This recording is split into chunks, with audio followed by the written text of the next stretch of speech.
Hello, Hey, welcome to Stars Disorder, episode 18. I think that's what? right. What? Right?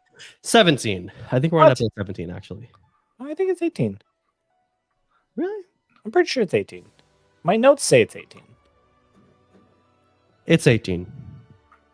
I copy and pasted something in my notes, and I forgot to change the episode number.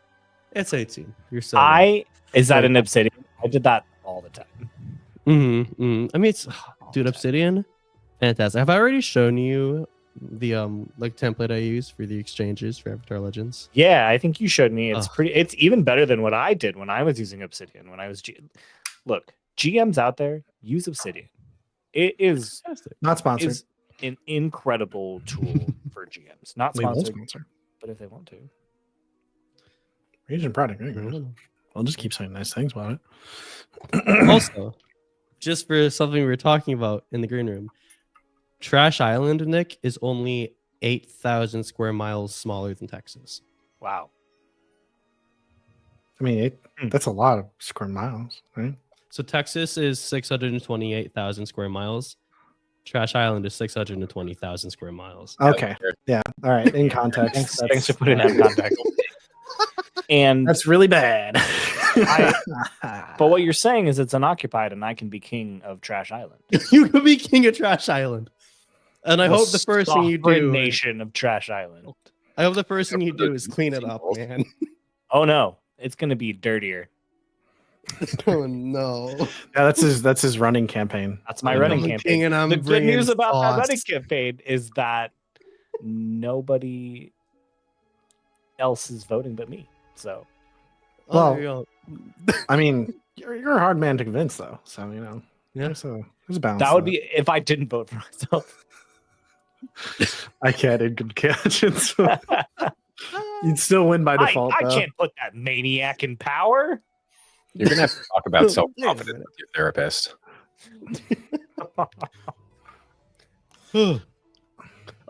So we were talking about like kids cartoon like movies and like animated movies from our past, and I had a question that just came up. When you guys were kids, what was like what you would consider to be your favorite cartoon or animated movie? Oh wow. Or like animated movie geared for kids? And now, like as adults, what would you say your favorite like animated movie is? And specifically, I want you to think of ones that are like geared towards kids, right? So like, if it's like an animated series, like like Invincible or like something else. Those are geared towards adults, right? Sure. What's like something that's kind of geared towards kids that you've seen as an adult? They're like, oh, I like that, in contrast to what you liked as a kid, unless it's the same. Okay, I got your answers right here. As a kid, I liked Lion King a lot, too much. Okay. I watched 2 VHS tapes until they were completely unwatchable. Dang. Wow. I watched it every night to go to sleep until I just kept rewinding them. 15. No, so I had like one of those tiny TVs with the VCR attached. Yeah. And so I'd just push it in. Then I'd go to bed and I'd hang out or whatever, and it would play the whole movie, and the machine automatically rewound when I got to the end of the tape, and then it would eject. Nice. So it was just ready to go the next night. Yeah. What is your favorite song and scene from The Lion King? Wow, that's hard. High Gravity. I think so. For song, my answer actually changes as an adult. As a kid, oh, okay. I absolutely loved I Just Can't Wait to Be King. Of course. That was my favorite as a child. So much fun. Yeah. As an adult, Be Prepared is kind of a banger. It is really good. That's a really good villain song. It is very good. And my favorite scene, it's just that end that. Oh man, what is my favorite scene? That's so hard. The eating bug scene will always be my favorite scene. It looks That's so a good one. Yeah, they make bugs look so tasty in that scene. I cannot explain it. It's insane. Yeah, I think the whole sequence with the pond and like Mufasa really speaking good, to Simba. Yeah. I also really like the montage of him running, which I don't think is actually that good. I actually think it's a little too long as an adult, but Sure. I still, I just, that whole sequence is so good. That's fair. The conversation with Rafiki. I'm also a big sucker for son, dad, like father relationships. So Yeah. It's hard not to be. it's come up in my characters multiple times. Yeah. Oh, and then as an adult, favorite animated, like, but for kids, oh, that's really hard. I'm less ready to go on this answer. If somebody has something they want to say. Hell yeah. Hell yeah. I similarly, I feel like I watched Toy Story a lot. The original Toy Story, like a lot. Yeah. It's a good Um, one. It's a good one to watch a lot. it's a good show, or it's a great movie. Mhm. I feel like shows too. I was really into Jimmy Neutron and Ooh, the Fairly yeah. Odd Parents. Really loved those Nickelodeon shows. Trying to think of like now. I've tried. Toy Story is still great. I've watched Toy Story with Rio. It holds up. It's an incredible movie. So good. I've tried watching some of the new Fairly Odd Parents with Rio. It's like, okay, I get why I like this as a kid. I don't think I like it now. But I do still regularly watch shows that are made for kids now. Like last summer, I went on the like Gravity Falls, Owl House, Amphibia binge, and highly recommend all three of those shows. I've actually been debating rewatching Gravity Falls. It's a very fun show. I heard Gravity Falls is like fantastic. It's so good. It's really, really good. Can we count the Spider-Verse movies? Those I was like gonna say they're that might made be for my kids, favorite. Yeah. Yeah. but I mean, those movies are a piece of art. Yeah. And made for kids. Mm-hmm. I was Okay. between that or Puss in Boots. Last Wish. I really liked that movie. That movie was really good too. I don't think it was as good as Spider-Verse movies. But Yeah. it was very good. I think if I were to like answer from just like the quality of the film and like the meaning behind it and the skill behind making it, I would do like Spider-Verse. But I think now as an adult, Atlantis, Lost Empire. Oh So yes, that good. movie is Oh my really God. I always liked it, but like Yes. now I come You back can to it, appreciate it. Yeah, and it's so much fun because like people look back at that movie and they misinterpret it. They're like, it's another white savior movie, but he's literally no, arming the native population with their own culture to save themselves. Yeah. And it's fucking great. I mean that era of Disney movies was just lit. Like that Treasure Planet and Treasure Emperor's, Planet? Emperor's Oh, New I Groove. love Treasure Planet. Emperor's New Groove. I put all Yeah. three of those movies in like one sort of package. Yeah. Unbeatable. It's very good. It's very, very good. Oh, Yeah. Treasure Planet, I would never argue is like some sort of like completely groundbreaking experience, but No. it is just a very So fun. fun. It is like unrelenting fun. mhm. And you need movies like that. Yeah. You know? Like you can't, you Especially for just- kids. Yeah. And like I Yeah. also think too that like it's different, right? Like there are movies like that you watch now as an adult, and there's like something about the freedom of it that I think you can appreciate more. That Hmm. makes it fun. That I feel like when you're just a kid, you're like, man, that was so cool. And then when you're an adult, you're like, it was just a fun ride from start to finish. Yeah. I feel like Treasure Planet is also one of like the perfectly length kids animated movies too. It's well paced. It's the perfect. It's just Well, I mean, it is based on not even based on, it is Treasure Island, the story, yeah. just in space. in space. It's just so good. Speaking of Treasure Yeah. Island, I know we haven't heard from Sam, but I would like to say the Muppets as a kid, Muppets as an adult, always hits. Really good. This is for everyone. Sam, do you have answers? Not really. No. I don't watch. No pressure, man. You got me just now. You got me last week too when you were like, Danny, I don't think I can play anymore. I thought you were being serious. And I was like, oh yeah, no, we can. There's a can little bit of call it truth out. in all of my jokes. I wasn't allowed to watch TV when growing up. And it's not that I came from a religious background or anything like that. My mom was just like, I think she bought into the line that cartoons rot your brain. So what did I do? Of course, I snuck them. And I'm a little bit older than you all. So I grew up in the heyday of Teenage Mutant Ninja Turtles. But what I really liked was the Teenage Mutant Ninja Turtle knockoffs. So I was a big fan of Street Sharks. I remember Street Sharks. Battletoads? I liked, yeah. Battletoads never hit with me, but I did Gargoyles? loved Gargoyles. Great. Biker Mice from Mars. That was Yes. These names sound so cool, and I'm so sad that I have no idea. Oh, I know all of these things because I have older siblings, so I know. There was a real renaissance of teams of 4 weird mutant hybrids that had some sort of niche power. I love it. And a wacky group dynamic.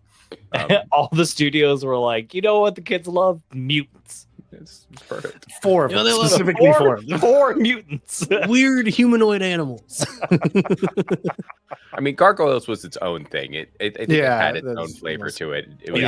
It still fit the mold where I think it could pass through that filter. Yeah, I know Gargoyles. Oh, of course. Yeah, I'm sure you. Like I'm invoking an image in my head, hearing the title, and I'm like, I know Gargoyles. Yeah, you know, Goliath.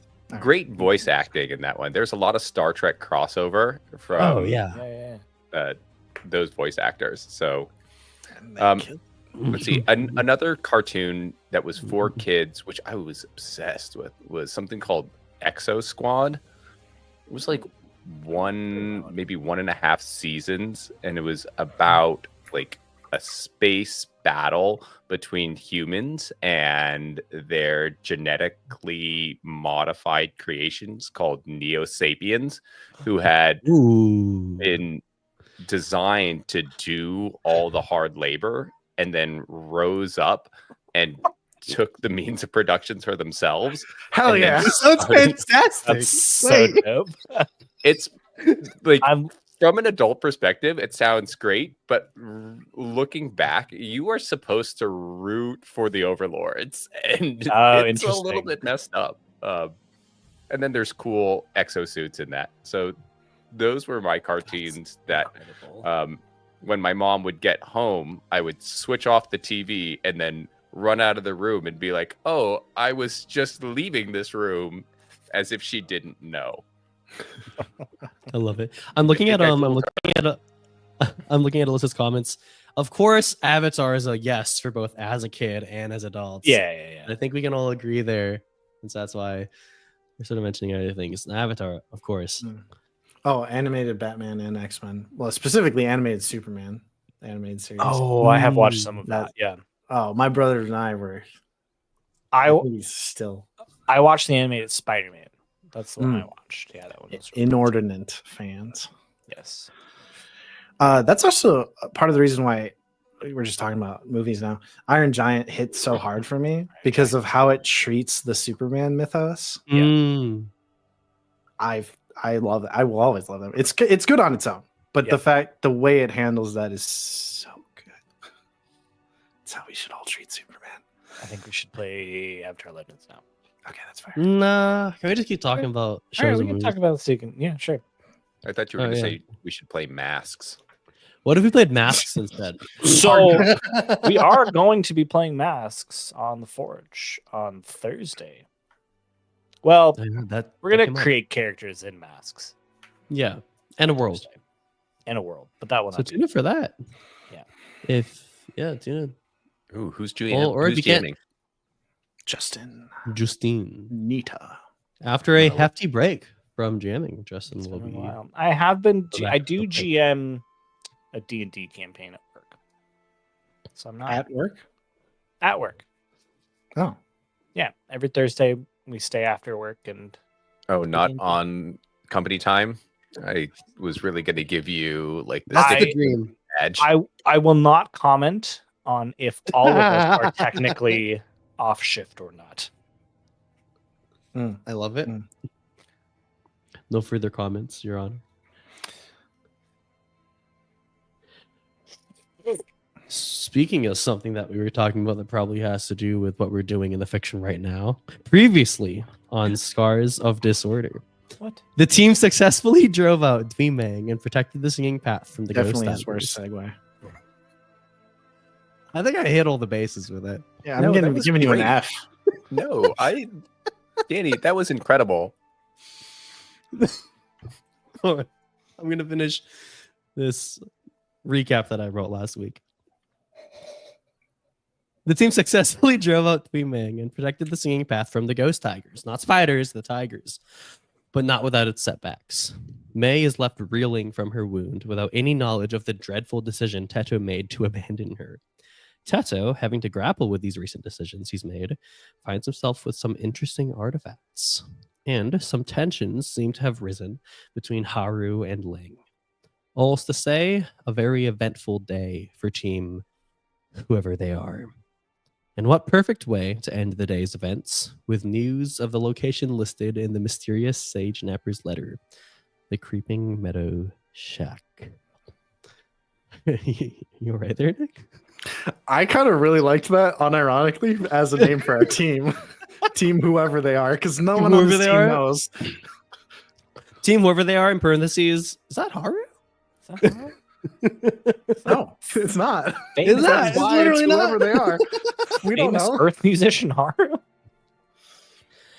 I want to open on Haru.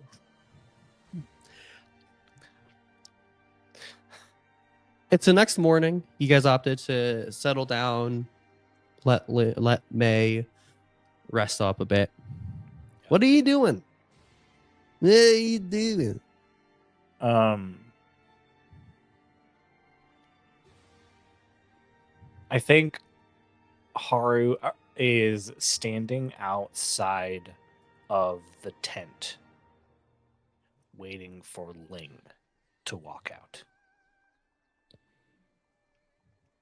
Oh, standing outside of the tent that Ling slept in? Mm-hmm. Okay. So that's what you're doing? Yeah. Literally just standing out there waiting, arms crossed, back leaned up against like the front door. Is he giving is Haru giving like impatient father, or just chilling, just leaning in against? They're just chilling. They're just chilling? Okay. Yeah. We'll get back to that. Teto, what are you doing? I think at this point, Teto is within wherever he was sleeping, and he's not going to go outside. So he'll wake up fitfully, and he's not ready to face anyone. So he'll take a deep breath in and out and try to calm himself through meditation. He still has the scroll and the dagger, but he's taken them off of his person and they're in front of him now. And he's just kind of contemplating them. Yeah, and so when you say the scroll, it's just still the small scroll case, right? You haven't opened it up to see what's inside of it yet? Teto will reach for the scroll case and open it to see what's inside. I love it. Has Sam's video frozen for anyone else? Yes. Okay, just making sure. But I don't think his audio is frozen. So nice. He's People aren't here for my face. Hey, I am. That is so Teto, you open up the end of this beautifully crafted scroll case, by the way. to see what's inside. Just gonna scroll to what I have written down here. Inside the scroll case is an old piece of parchment, which, when unraveled, you can see there seems to be. Yes, no, Justin is put in the private chat. It's power word kill. No, it's a scroll of power word kill. level 8 scroll of power word kill. It seems it is no. Looking at it, it's a bending scroll. It's an air bending scroll. It shows descriptions of forms accompanied with some pictures, illustrations rather, and how to enact an airbending form. Something that stands out to you, Tato, is compared to the airbending scrolls that you've like grown up with teaching, or that you've been like used, that teachers have used to teach you in the past. This is very different in the sense where the writing and the illustrations are like crudely done, and they're in great contrast to the scrolls that you're used to. The way the instructions are given seem to be much more open-ended than the forms that you're used to learning, with some of the steps not even having an illustration paired with it, but rather the writer jotting things down like, if done correctly, you shall just feel it, or a loose open palm has worked for me, but I've heard a stiff 3-finger point has worked for others, and other phrases of the like, and it's very open-ended. And as you read through this scroll, probably very intrigued just by just the aura of, like, you know, the way it's written and everything, you're taken aback a little bit, Tato, because the airbending technique that this form is supposed to enact is something that you've never heard of. In all of, like, your learning of airbending, unless you have, that'd be insane. But it's a technique that creates this vortex around someone's head, allowing you to suck the air from their lungs.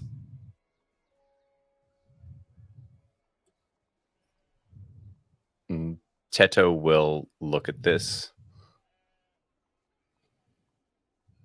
and he'll roll the scroll back up and put it away. I love it. Put it back in the case and put it away. But seeing this stirs something in him, and now he's ready to exit where he's been sleeping. He's going to go looking for someone, maybe Zadi or maybe Gemson, just to talk. Yeah. Okay, I love it. If you go to look for Gemson, then you'll come across, like, say you maybe ask some of the other air nomads if they've seen her. They'll just respond by saying, "Oh, I'm so sorry. She actually left first thing in the morning to go back to the singing path. She said that she's bound by duty to protect it with wrong, and that's where she went." Teto's not going to go back to the singing path, so he'll continue to, unless, I mean, like, maybe, hey, you know what? Let's do it. Let's go back to the singing path. Let's do Wait. You do, though, eventually. Look for Zadi. Sorry, yeah, and yeah, it's pretty easy to find her. She goes, "Oh, hey, Teto, how's it going?" Not great, Zadi. Not great. Hey, you didn't seem good at all last night. You doing better now? No, not really. I think I made some mistakes, Zadi. Yeah? Yeah. I mean, are you? Do you want to share? Yeah, you don't have to if you don't want to. But I mean,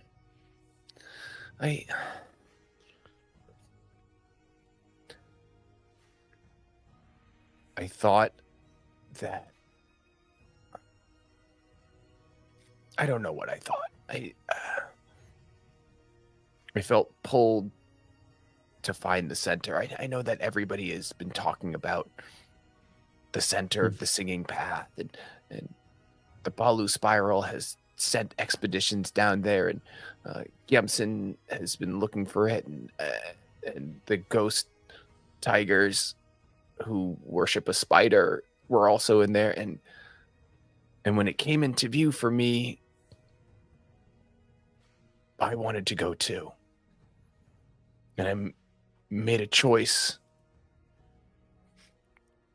that I'm not sure I would have made if I hadn't been pulled for some reason to the center. And when I got there and I didn't get the answers I was seeking, I felt terrible. Like I had made the wrong decision. And then when I tried to make up for it, I think I made it worse. Well, what answers were you seeking? I mean, I left the Orban spiral because I was prompted by a spirit, and I guess I thought that all spirits and spiritual places might be linked, and I might find the answers to why am I on my journey in the first place, but I didn't.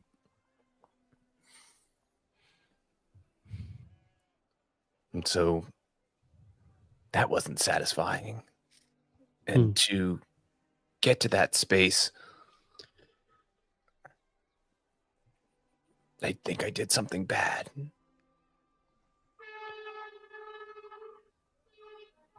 And I couldn't make it right. I couldn't make it right by overcompensating. Zadi, I used violence against another airbender in a way that didn't make me feel good. Well, what do you mean? Who? What did you do? Who was it?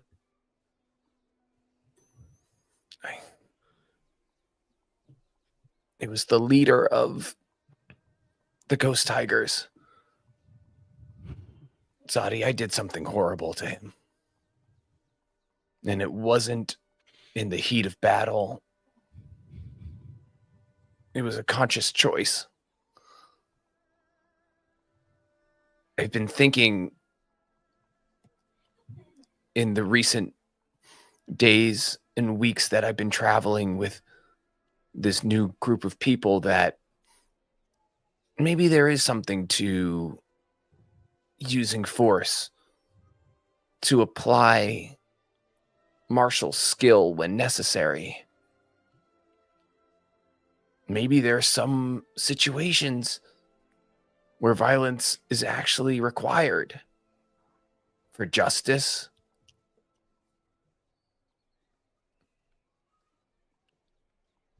And I tried, but I don't think this was the right application or the right situation. And I can't take back my choice. I just don't know what to do right now.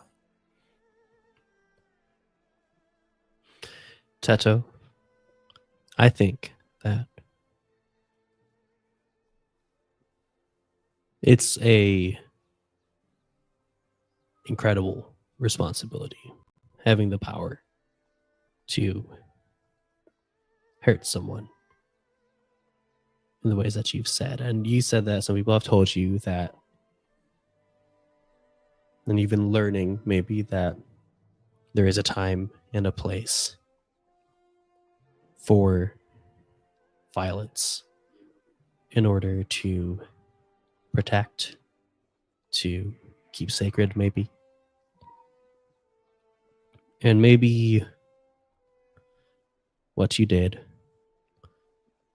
was uncalled for, but I think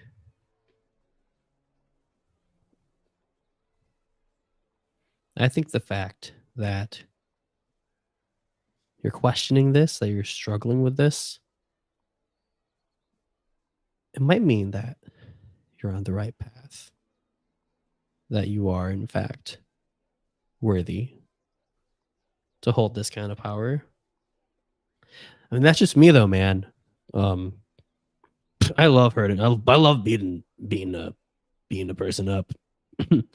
What'd you do? I don't know if I missed that. He's like beat him up a little bit. I cut off his hands. Oh, yeah.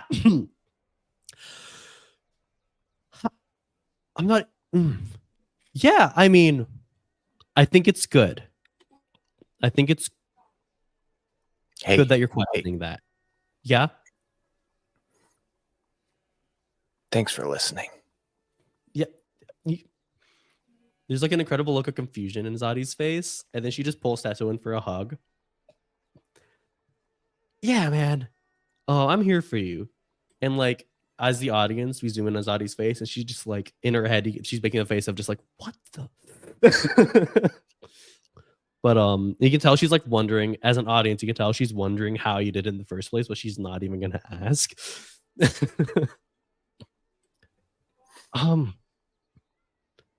Yeah, I'm always here, man. Is there anything else you want to talk about? I don't know.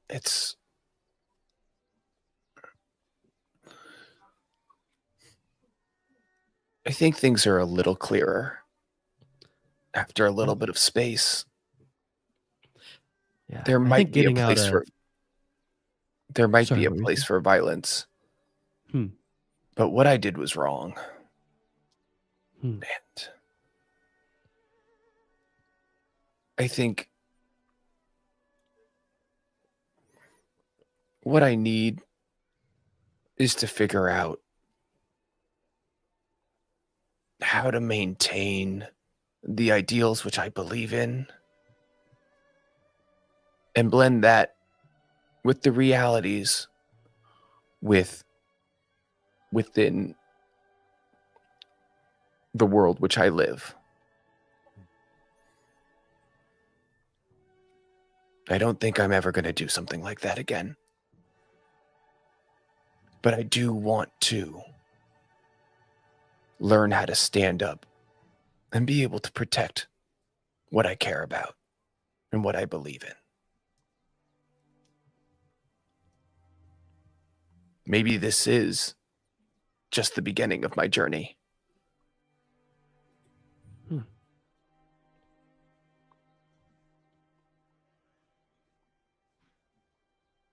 I'm proud of you, Teto. I don't know. I mean, being in the spiral with you and just seeing you now, seeing how far you've come.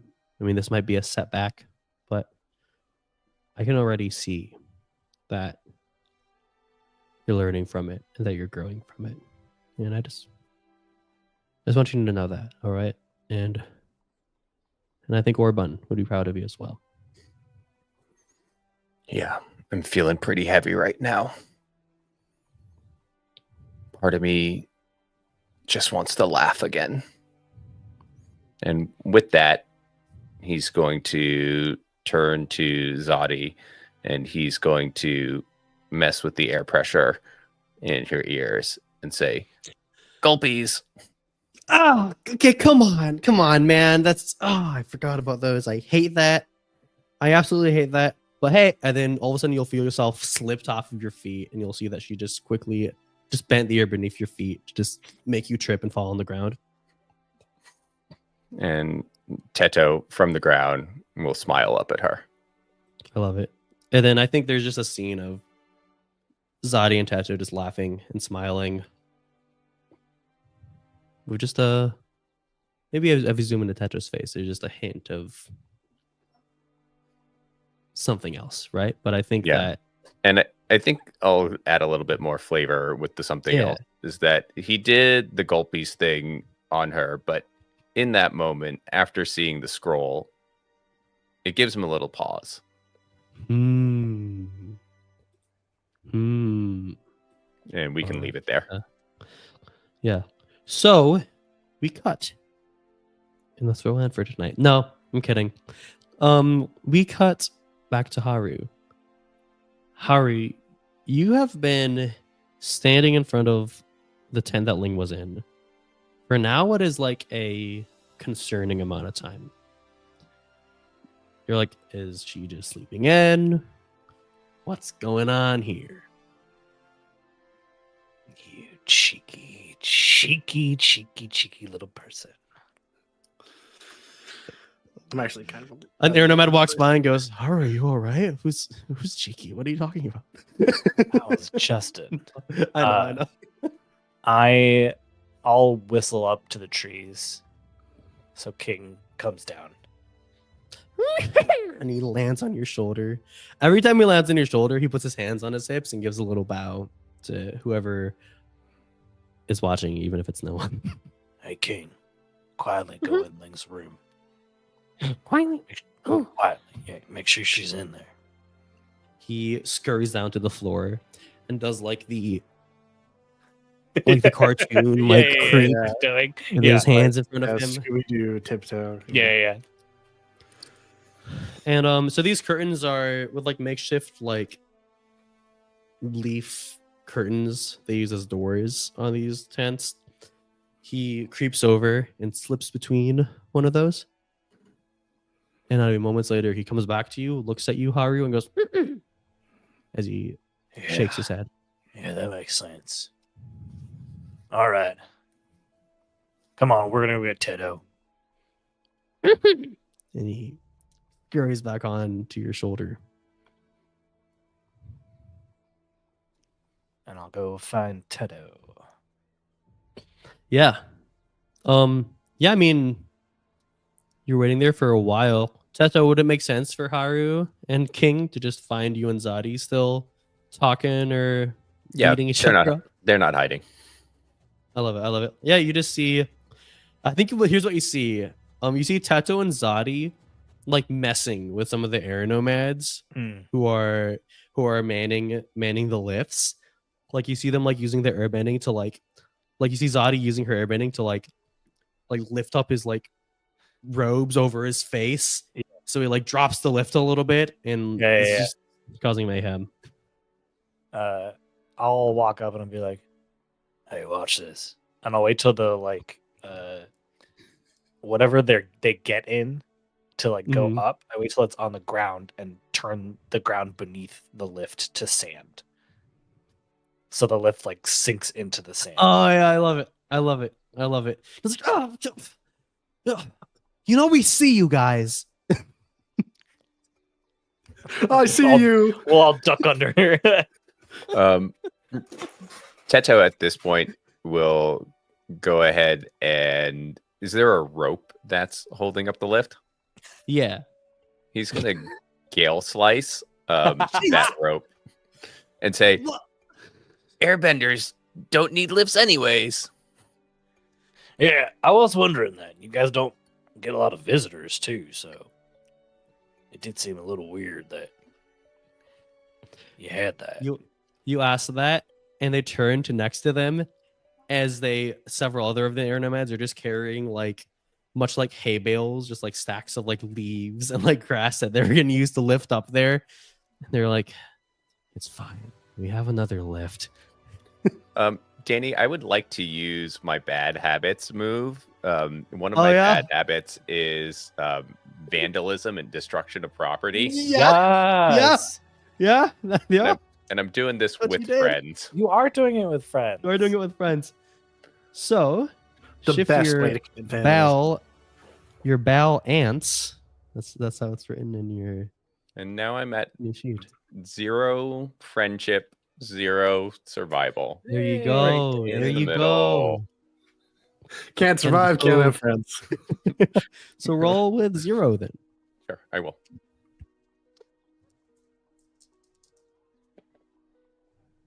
I got a 7. Nice. So on a hit, you and your friend pull it off, which it sounds like you guys did. And each of you pull off and grow closer. Each of you makes the other inspired. So both Haru and we have a Tetsuo good inspired. laugh at some destruction of property and making the Balu spiral's life just a little bit harder. This kind of reminds me of how we all kind of fell into each other's circle to begin with. Shenanigans. Good. Zadi just says, I'm just glad that I have people to do it with now. It's been being the only one, it seemed a lot more wrong from the perspective of everyone else involved. But now there's 3 of us. This is great. Don't use the word wrong for a while. It's a little raw. Oh, you're right. I'm sorry. Hey, Sorry. this was a good idea. This is a good idea, Tedo. I think we needed this. Yeah. It's been dark lately. Oh, I forgot to mention, Ling's missing. Whoa. Oh no. Do you think she went back to the singing path? I don't know. Kind of got the distinct impression that she didn't like it there. We can ask around. My suspicion is that she went to this shack on her own. But we can see if anyone saw her leave. Zadi, do you know if anyone is up late at night doing rounds? I mean, I know that some of the scouts who are scouts were inspired by, the recent discovery of the shack and the wanted to take some late night rounds. So they might have seen her. We can find them. All right. You want There's some just right over here. Come on! And she sprints over. All right, I can't move that fast. You're an airbender. You get over to her and she's holding one by the collar. She's like, "There's some questions for you," and she just tosses them in front of you guys. It's like, huh? I apologize for my overexcited friend there. She just wants to help us find our other friend. It's all right. Typically, when Zadi addresses people or talks to anyone, she holds them very tightly by their collars. Yeah, there's a bunch of air nomads who like rub their neck and their collarbone a little bit, and Zadi just chuckles. That tent over there, we had one of our friends is staying in it. She's not there this morning. Any of you see anything last night? I mean, I figured it was like a mutually decided thing. I mean, she came and just last night and asked me like where the shack was, because I was one of the scouts who found it. I had a feeling. Seemed, yeah. Well, Tedo, looks like the decision's made for us. Looks like we're going to go to that shack today. Okay. You all right this morning? No, but you know what? I'm going to keep going. All right. I mean, how dangerous can it be? I mean, if you wanted to stay here and keep an eye on May. No, I think she's going to be okay. No, we can go. Teto does not want to see May right now. That makes sense. And I think as an audience, we saw as we were seeing what Haru was doing to start the day, what Teto was doing, I think we just saw May laying in the makeshift infirmary that they have here in the Balu Spirals encampment, just resting, recovering. She has 6 stab wounds in her abdomen, and so she needs to. we should now at this moment mention Monroe had a family birthday tonight. Yes. Mm-hmm. So if you're watching the VOD and have just been wondering that, yes, that is where Monroe is. Sort of on that question, Danny, we did get sleep here. Can we unmark some fatigue? Yeah, some of you got sleep. Yeah, you can Tower, you only have 1 fatigue marked, you can go to 0, and same with Tato. You can just go back to 0 fatigue. Oh. So as the 2 of you, 3 including King, prepare to go head towards the shack, I think you probably just go ask the scouts where it is, like point in direction and go there. We cut to Ling the night before, very late at night. What time would you say it is? You're about halfway on a little more than half a day's journey to the shack from the encampment, Ling. What time would you say it is? I think it's taking a while for her to move. She's not really used to moving in like dense brush like this, and it's dark. And she hadn't really thought that through, so it is taking her a while to make it through. But she's able to keep her heading pretty good, so she is headed in the right direction. Yeah, and you are considering that. So it's sorry. My point is that it's pretty late. It's like pretty late. Yeah, you would have left pretty quickly after we got there, but it's probably like a few hours before sunrise at this point, and she's still not there. Yeah, even it's only supposed. I imagine he probably waited for it to be pretty late, so there wasn't as much movement and hustle and bustle at the encampment. For sure, yeah. And considering you didn't have any rest, you were feeling not the greatest. A little wonky. A little wonky. Mechanically, you have 5 fatigue marked, thankfully. 3 conditions. No. Oh, 3 conditions? Okay. And balance is at +3 restoration. So you're doing great. I love this for you, Ling. This is the drama is palpable.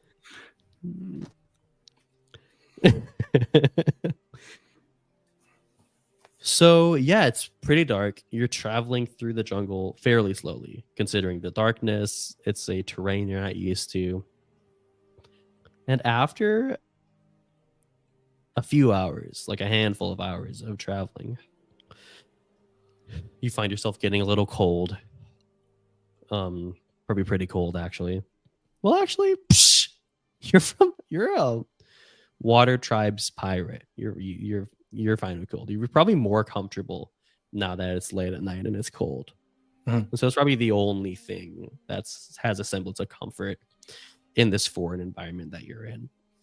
But at some point, a ways ahead, you see a light piercing through the jungle trees.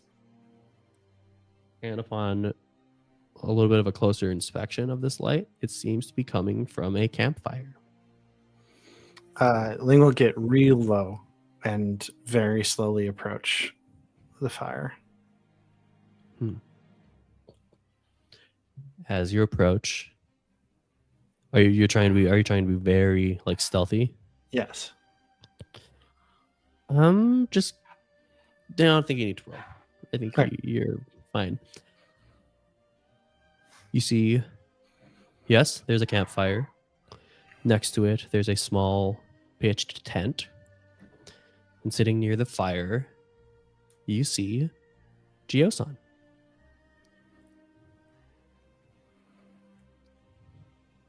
He's just, you see he has a couple rabbits that are mixed with something horrendous that are hybrids roasting over the fire. You don't know what they were because they're cooking and they're almost fully cooked now, but they have rabbit ears and platypus tails, platypus rabbits, platypus. Ooh, yeah, there's something. Some kind of rodent from the jungle that he's cooking. He seems to be having a bit of trouble. He's like every now and then like pick it up and look at him like, God.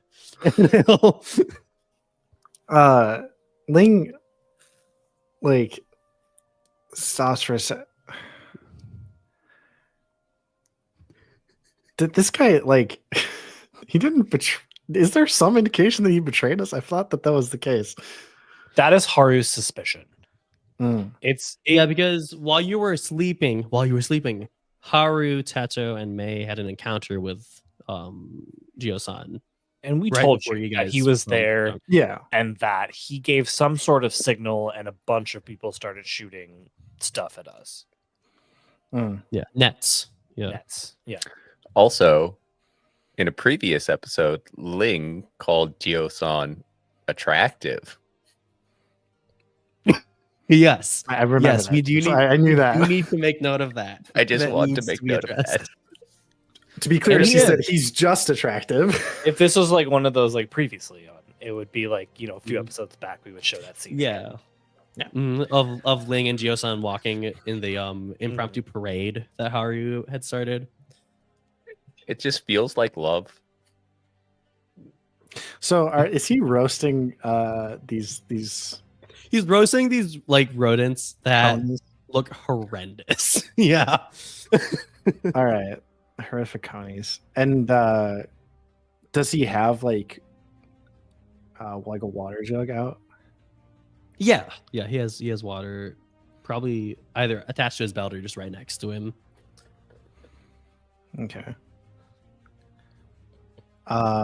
So Ling will, as quietly as possible, stand up to bend, and will bend the water out of whatever container he's carrying, and create like a little razor blade, like circular one around his neck, like wide enough that he can see it there spinning. But if he goes to like try to touch it, it would cut his hand. If you want me to roll it for that, I can roll it for that.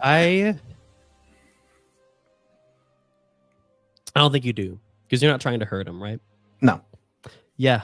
I think so. You do this, and he just, whoa, who's there? And Don't he's move. standing completely still now, and his like body's gone stiff. Correct. You should not move. It's very dangerous. And Ling just like casually sits next to him. Pulls one of the not conies. Not fully like, cooked. is it not fully cooked? Because then she just like, oh, and then tosses it back. Yeah, I I thought think there's it was- probably certain parts of it that are fully cooked, but it's cooked very unevenly. She like picks off a piece and like starts chewing. I love it. Oh my god, Um, is that Ling? He knows he's not even turning his head. He's like, I should be in moving your his eyes. periphery. You can turn Oh, your head a little bit. Hey, what are you doing? what do you mean?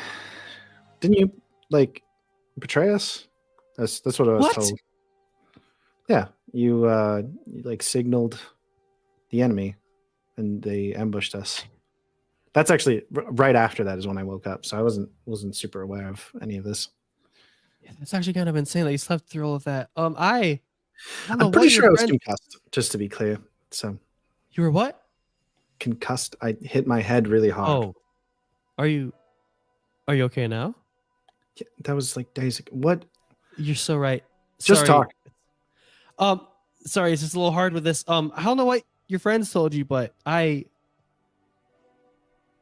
told them that I just don't have a good feeling about this path they're on, and it just seems like people are gonna get hurt. Well, people did get hurt. What? Why are you here? Why? How did you get away from those pirates if you did not help them? If you were not helping them, because we fell Well- down a cliff. That's how I we mean, got. they weren't Pretty drastic. following me. The pirates that were following you. Why would they just be fine with you? Do you want me to cut your head off? This is like No, the worst please don't. answer Oh you my could- gosh. you could have possibly suggested. I'd like. Whoever said that I'm like teamed up with the pirates. You came, said something ominous sounding, and then the pirates appeared. And then somehow you got away from the pirates who did not follow us. Those How? weren't the pirates. Oh, what?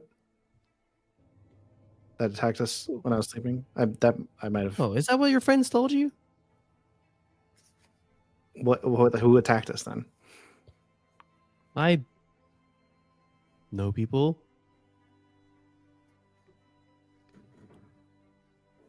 What?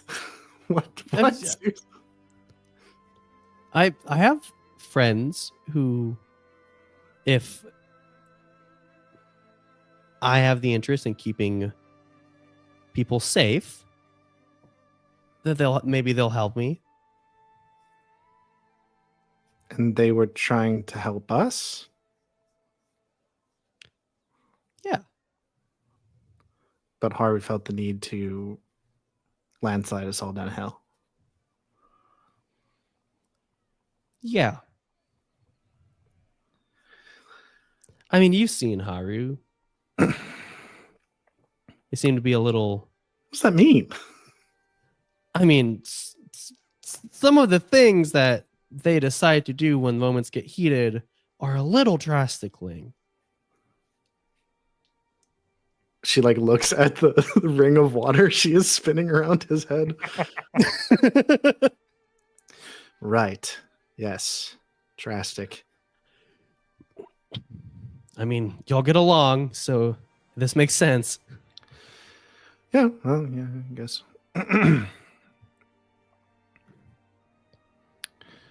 Well, I still don't trust you, but I don't distrust you enough to kill you, so I'm gonna leave. I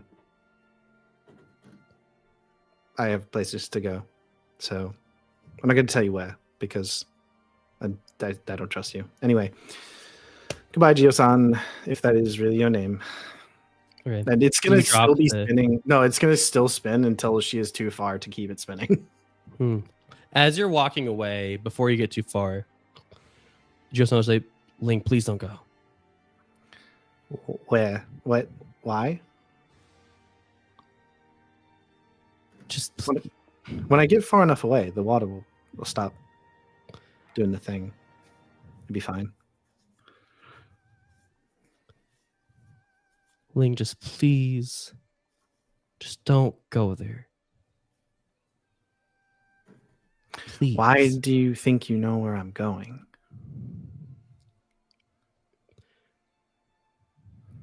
And she will He tighten gets the ring of water. It'll slowly draw in towards his neck. You see that he was like really tense, but he's dropped a little bit. He's still completely still as he was, but he just seems a little more relaxed than before, even as he tightened the ring a little bit. And he goes, who even are they to you? What, they're some sages that you just met, and now you're risking your life to protect them? What's the point, Ling?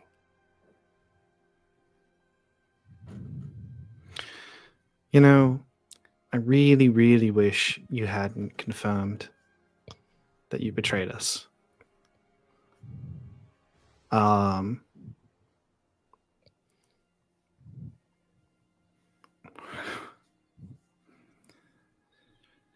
So, what is waiting for me at this place?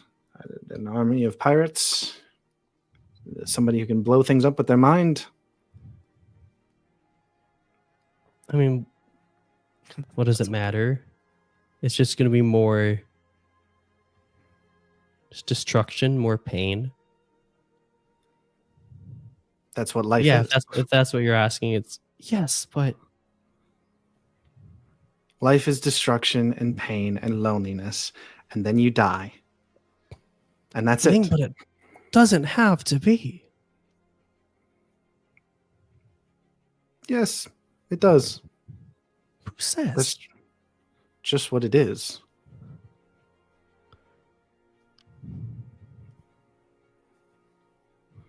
We are given a few chances to prove ourselves, and then we inevitably fail. And the people we care about die anyway. So I will try to prove myself again. And you're right. These sages, who I barely know, will probably die anyway. What does it matter? So why do this? I don't really have anything else to do. What is it? Do you want the destruction? Do you want the death? I think it comes to find me anyways.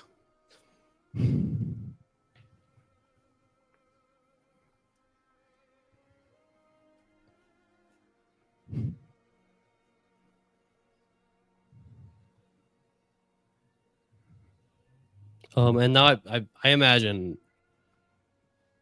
the razor you have, like the water razor you have around him, was like right up against his neck. At this No, point. actually, as she sort of like went into her monologue, it like wavered and then just kind of dropped. I mean, he's now wet. He's very wet, but it's.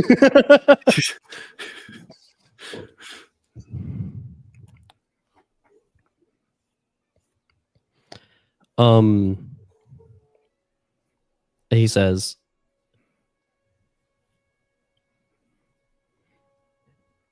"If you go, I'm gonna have to try to stop you, Ling." Do you have to right now? I can wait. And he just has, now you see, after he said that, he had like a look of like being worried and like concerned.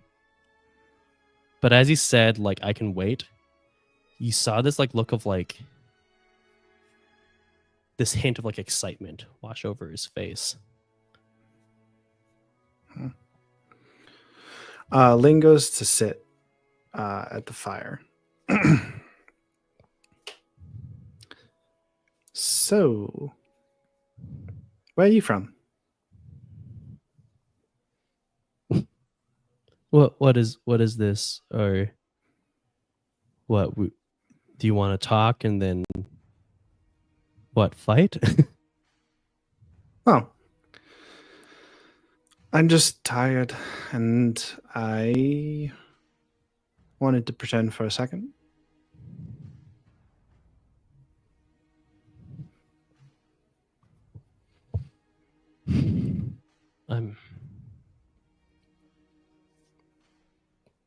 I grew up in the Fire Nation. I forget what I told your friends. I think that's what I told them, if I'm being completely honest.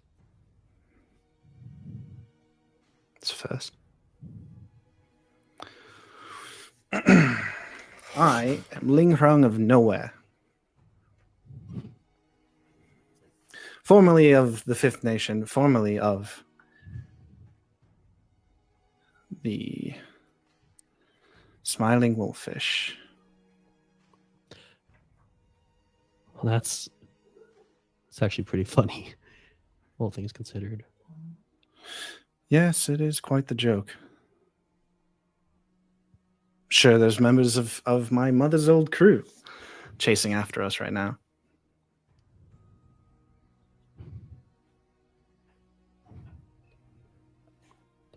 I'm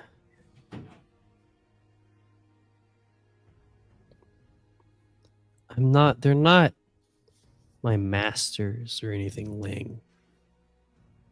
We could just leave. We can just go. Just forget the empty moon, forget the earth sages.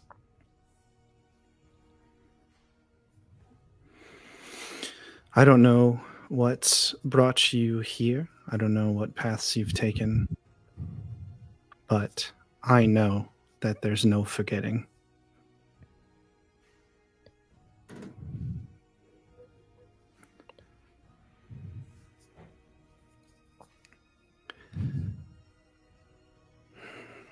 She looks like at his, like directly at his. I think she's kind of been looking into the fire. Not really sitting, like, you know, kind of Asian squat, like holding her knees. And so she looks directly into his eyes. We're probably going to have to try to kill each other. And I'm sorry.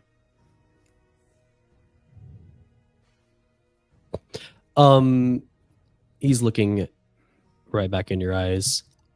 You can see like the fire reflecting through his Fire Nation like deep hazel eyes. And he just nods. Yeah, I know. You see he's almost you're both very versed, it seems like, in situations like this. And so you can tell that it almost seems like he's waiting for you to like take the first move.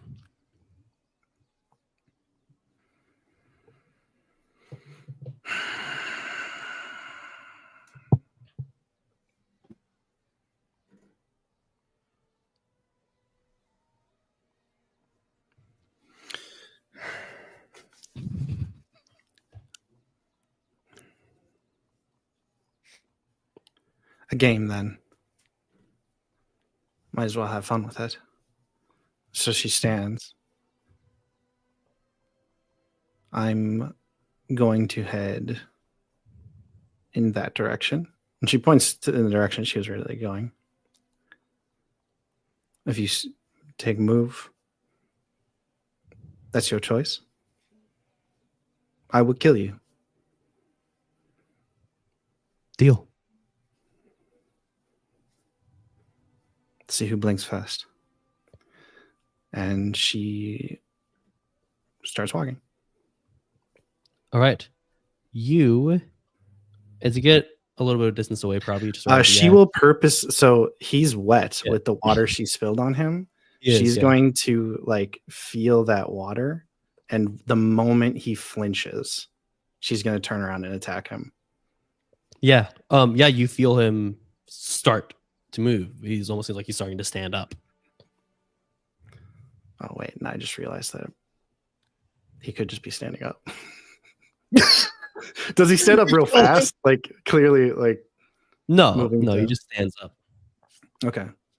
And if there's like quick movement, and soon after he stands up, you can feel him start to move, almost like squat right before like he's jumping, like he's about to jump or something. Yeah. So she freezes the water on him and pulls it downwards to throw off his balance, and then like swings her arm out with like a big arc to like opening the satchel she has of water and like launching like a blade of water through the air towards him. I love it. I think this will be a push your luck. All things considered, that's what it sounds like. But I mean, thankfully, your passion and your focus are both just as high. Sure. They're actually they're tied for your highest. Yeah. Along with harmony. Along with harmony. So give me that passion roll. Okay.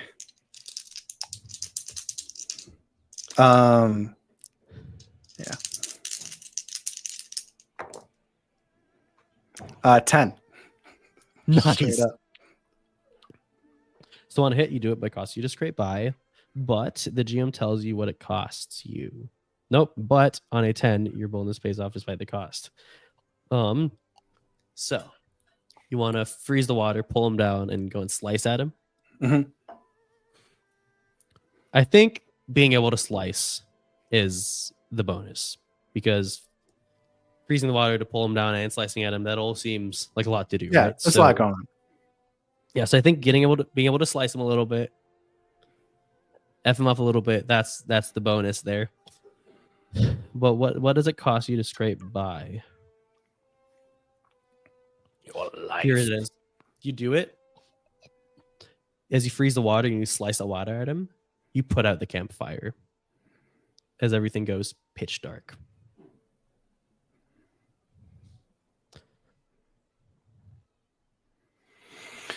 Ling sort of calls back her water, and it starts like spinning in around herself in like a sort of spinning blade around her body, sort of diagonal over her shoulder.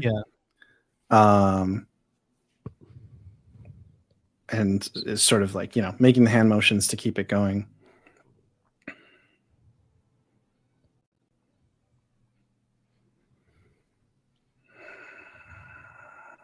And then she just waits. Okay. So it's sort of like a defensive thing, right? Yeah. Well, a very offensive defensive thing. Yes. Yeah, I love it.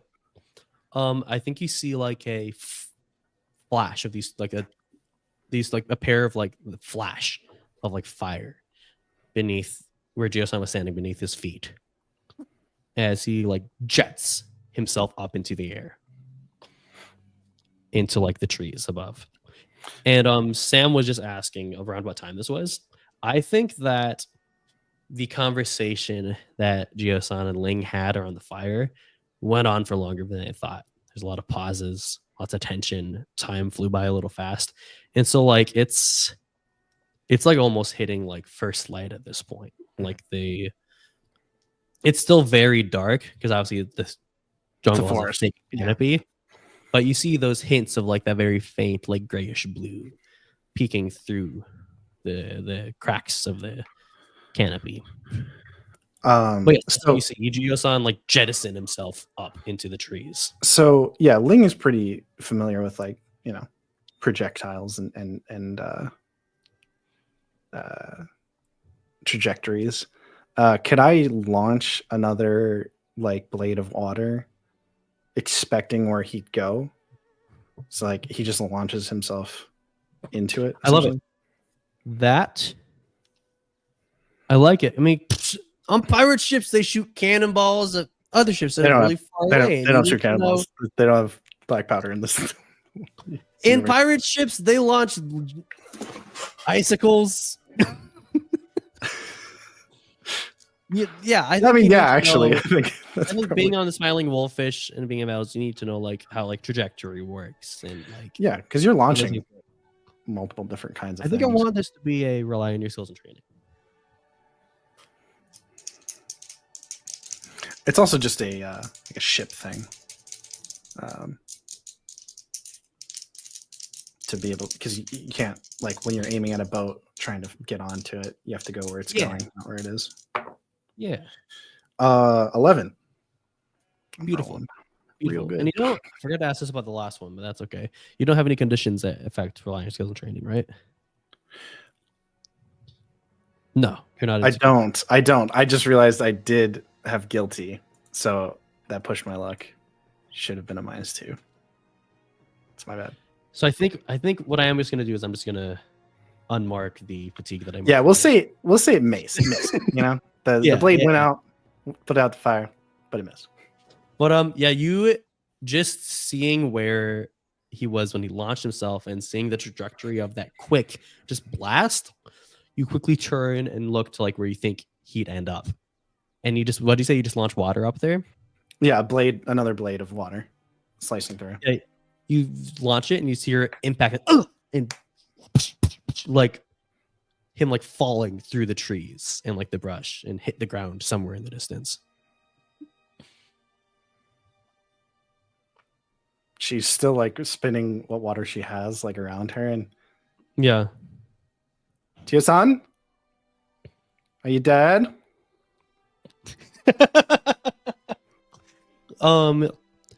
You Ling, you flirt. You just hear not yet, and you see a flash as he's sort of, you see him launching fire in your general direction to kind of like see where you are. And I think some get pretty close to you, and there's, if you see this and like the flash of fire goes past you as he sees you and begins rushing back towards you. Yeah, I think almost immediately Ling, so like the moment there is light, she is also launching water at him because it also illuminates him.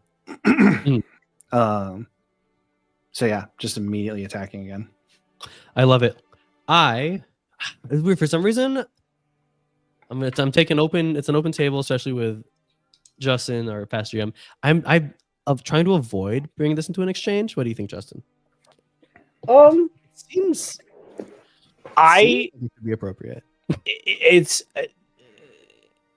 It all kind of depends on where you and Nick want to take this. If you go into an exchange, the thing to think about is Gio-san will almost certainly win.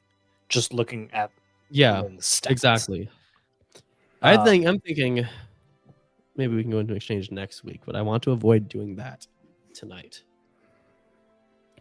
So here's what I think I see. What are you? You're just trying to hit him with water, Ling. Yeah.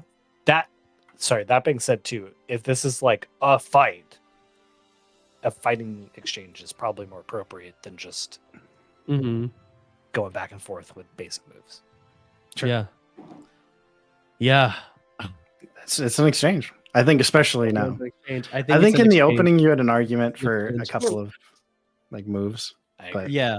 But I think now it's officially an exchange. Now that you guys are like both on the all the middle schoolers are crowding around and saying fight. They've got their phones out. Somebody in the back is saying, and then a teacher comes up and stands between the two of you and is like, hey, get back to class.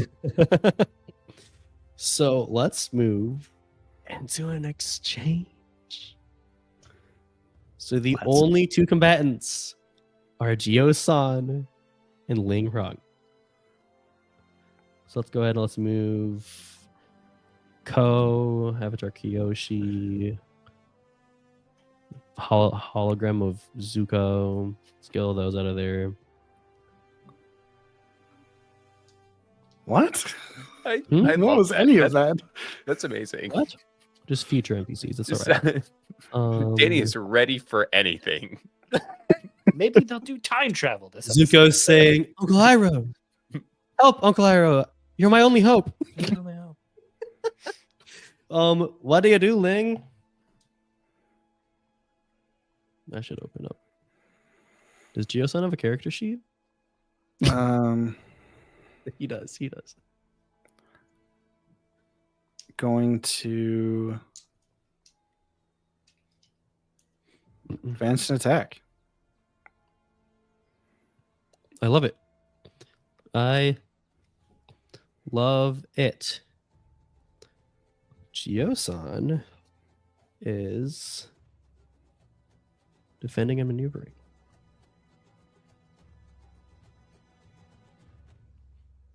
All right. Well, I think that means he goes first. Yes. So let me just see something real quick here. Yeah, you see him once again shoot those jets out from beneath him. But instead of launching himself away from you, you see that he launches himself in a way where he arcs up and will land on you in the next exchange. I think you might know this technique, actually. I think we've seen it. Really familiar. Yeah.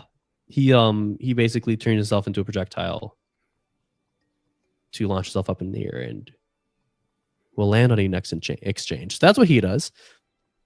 All right, advance and attack. It is your turn. All right. Roll passion. 8. Awesome.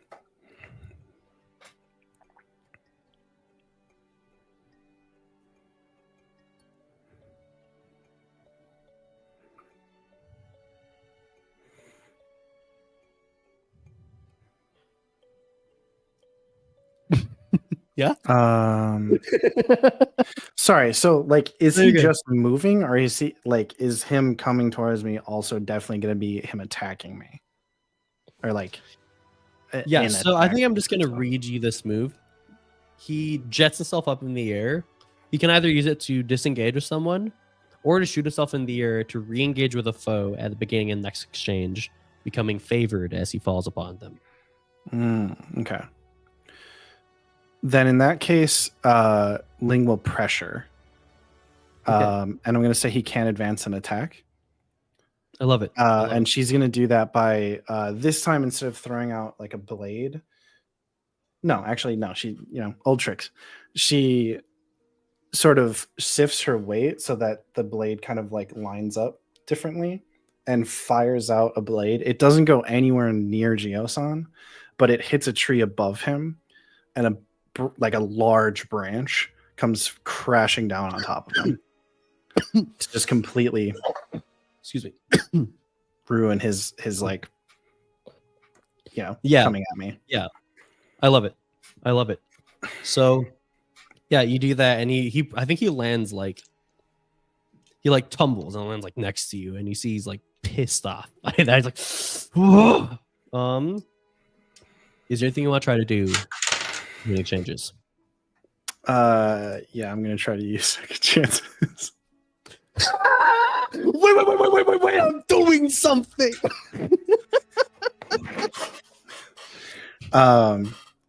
Okay. You know, Gio-san, you could just run away.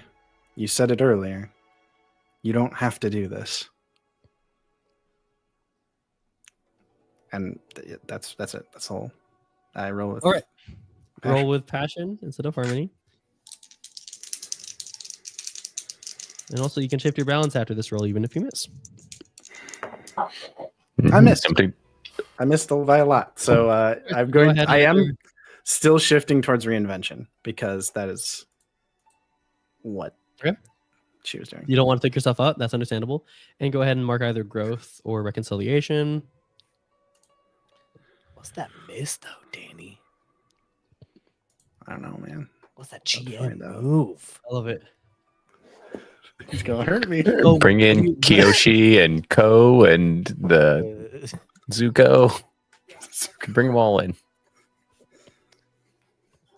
So what do you say? You say like you can still step away from this. You can still walk away. Mhm. Gio-san just goes.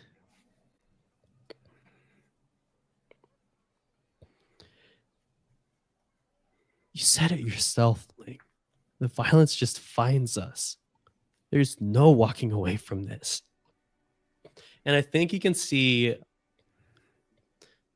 he was a little wet everywhere from all the water you've been throwing at him. But then you see steam begin to just come off of him from the water, just like evaporating on his body. As you start to see the headband he's wearing around his head. And this is all happening like a split second. Mm. The headband around his head begins to just singe a little bit. As we just hear a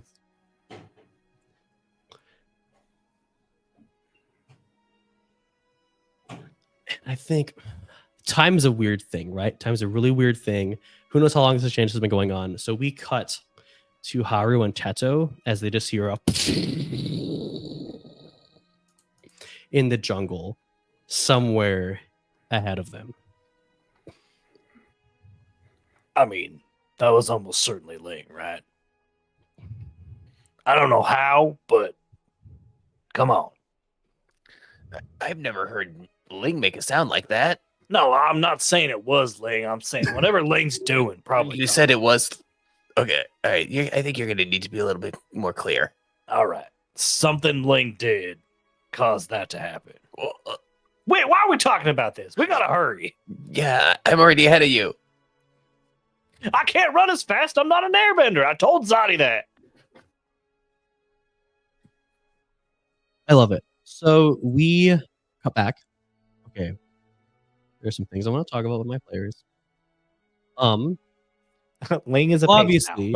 Ling is Obviously, Gio-san has just combustion banded. Yeah. It sounds like almost point blank too. I Yeah. wanted to know more about Ling's backstory, but I'm looking forward to Nick's new character. No, Yeah. no, I'm not For sure. saying I'm not saying I killed Ling. That's not what I'm saying. But let's look at your character sheet, Nick. Yeah. Are you still Haru. muted? Are you? Teto, you walk into Oh, a I cannot hear fine you. red mist. Yeah, Yeah. it's just take me out, man. I mean, just take Yeah, me I out. think that's what it is. And so I think we just see as an audience, we just see just a scene of Gio-san standing over Ling's unconscious body, and then just picking her up by like the collar or whatever, by the shirt, and dragging her through the jungle. And we're just saying that I have to mark the other two conditions. I think so, because looking at It's three conditions for combustion. Yeah. The combustion bending Yes. ability makes you mark three conditions. Oh, yes, yeah, that's yeah. what I was saying. It's So actually explosive perfect. blast, explosive blast makes you mark But I get to clear my fatigue. And we have to fight Geosop someday. Jesus. Maybe soon, if you want to not let me be dead. Okay. All right. So you guys. So, yeah, Teto and Haru. I'm guessing you guys have like probably picked up pace after hearing that. Yeah, a little bit. Yeah. I love it. It's pretty Teto was easy. going to stop and do some sketches, but no. Wait. I'm getting a lot of inspiration. I just need I'm to... glad he understands the gotta- importance of this story. I gotta make us lunch. Otherwise, we're gonna be hungry later. Um, I'm hungry right now. Oh, all right. Well, let me make a sandwich for you. I think what you guys come across first is the tiny campsite whose fire was just recently put out. And I think you guys smell Teto before Haru does, smells wood burning, right? As his nose leads him nearby to this crater that's still heavily smoking in the ground. And there's no red mist anywhere, and there's no human-shaped burn mark. Just so you guys know. Nuclear bomb delaying point blank. Oh my god. I mean, it is kind of. The people in the Avatar universe are just a little sturdier, you know? And you know what? You also, I'm just gonna give you. This is just a episode of giving you guys things. You also see a like ripped up black headband,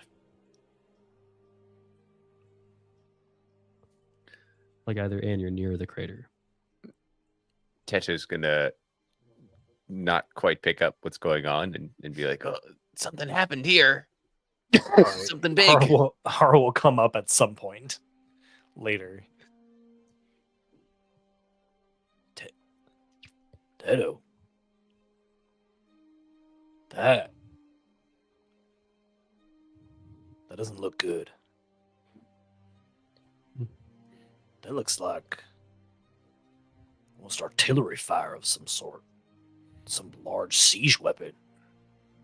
I mean, I don't know what those things are, but I feel like it looks like what we encountered on the beach way back in the first episode. What's an episode? It's just the way my memory works.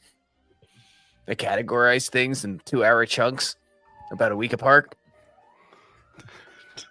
All right. We'll talk about that later. That's all right. It does. It seems. Yeah. Danny, I'd like to assess the situation. Yeah. Give me that creativity roll. It's a 4 plus my creativity of 2. I'm at 6. Okay. What is Teto doing? What is he looking for? I guess he's going to try to use his superior sense of smell to take in the smells. And really, what I want him to do is to see if he can track any sort of singed, I don't know, waterbender. Yeah. Pick up any kind of like trail or something. Yeah. Yeah. I think there's definitely ways if Justin can think of any for Haru to help you. If Teto's just trying to find tracks. I mean, yeah, they're an earthbender. Yeah. So they can kind of feel where there's divots in the earth where it looks as though somebody was walking.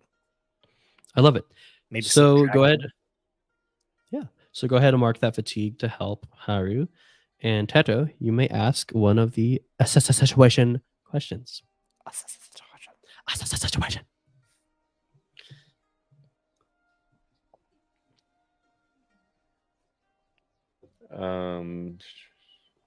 I mean, I guess what here can I use to track down who did this? Or really what I want to know is like, what is my best way to find Ling? Yeah, my best way through the jungle to Ling. I think with Haru's help and you just your sense of smell as well, you see that whoever did this, they left in quite a hurry in the same direction that you guys had been told to head by the invading scouts. And you notice between very faint tracks that Haru was able to pick up on the ground, using his earthbending to sort of reveal those. And also, Teto, you smell the slight scent of like more like leaves and like brush burning. As that when you guys follow those tracks, you can see that in this makeshift trail or lack thereof this person took through the jungle, they had burned their way through some of it. I don't think this is a coincidence. We all seem to be going in the same direction. Okay, it is in the direction that they said the shack was. Okay. Mm-hmm. Yeah, I got a feeling those pirates are following us still, Teto. I think get ready for a fight. Yeah. Teto, hearing that, is a little bit shaken Mm-hmm. because he's still grappling with what he just did. But he takes a deep breath in and says, I'm going to be there for my friends when they need me. Let's go. Yeah. Teto, And I think as you guys... wait. Hold up.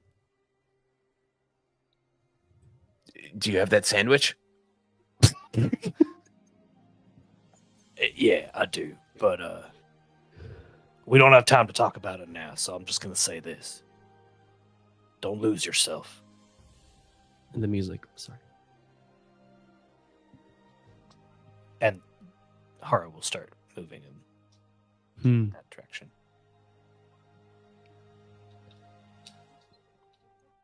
Teto will take that to heart. He's still a little hungry, so he'll follow Haru with the promise of a sandwich. I love it. And I think right before you head off, Tato, contemplating what Haru has said, you do see something on the ground that's been left behind by Ling. Oh, Ling, what is that? What's like some telltale object that you dropped as Geo-san was carrying you? What's that one? You have a question, right? Like, what's the simple keepsake? Yeah, it is. It's like this really smooth stick. Like it's rounded at one end, but clearly snapped off on the other. It's not even like a foot long, maybe like an inch and a half in diameter. That you guys have probably seen, like Ling, like just kind of hold or like run her finger down here and there. Yeah, it's just sitting on the ground. Teto will see it and pick it up and put it into his robes.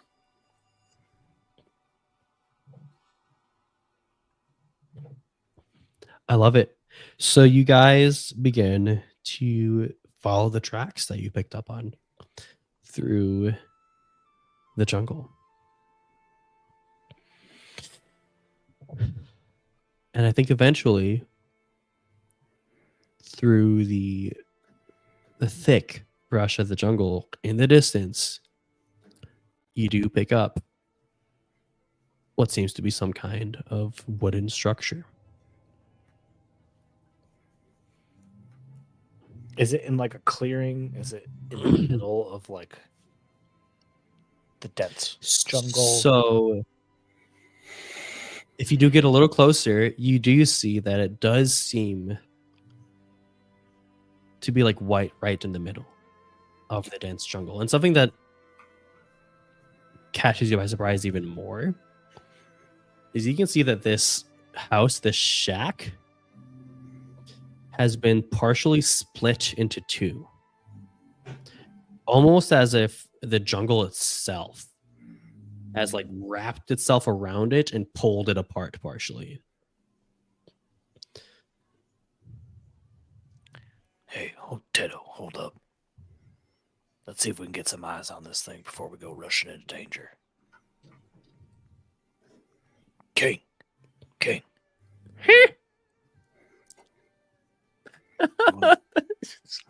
It's so good, Danny. You want to go take the perimeter around that shack. If you can see inside, that'd be great. I'm watching. You'll be fine. You'll be fine. Okay.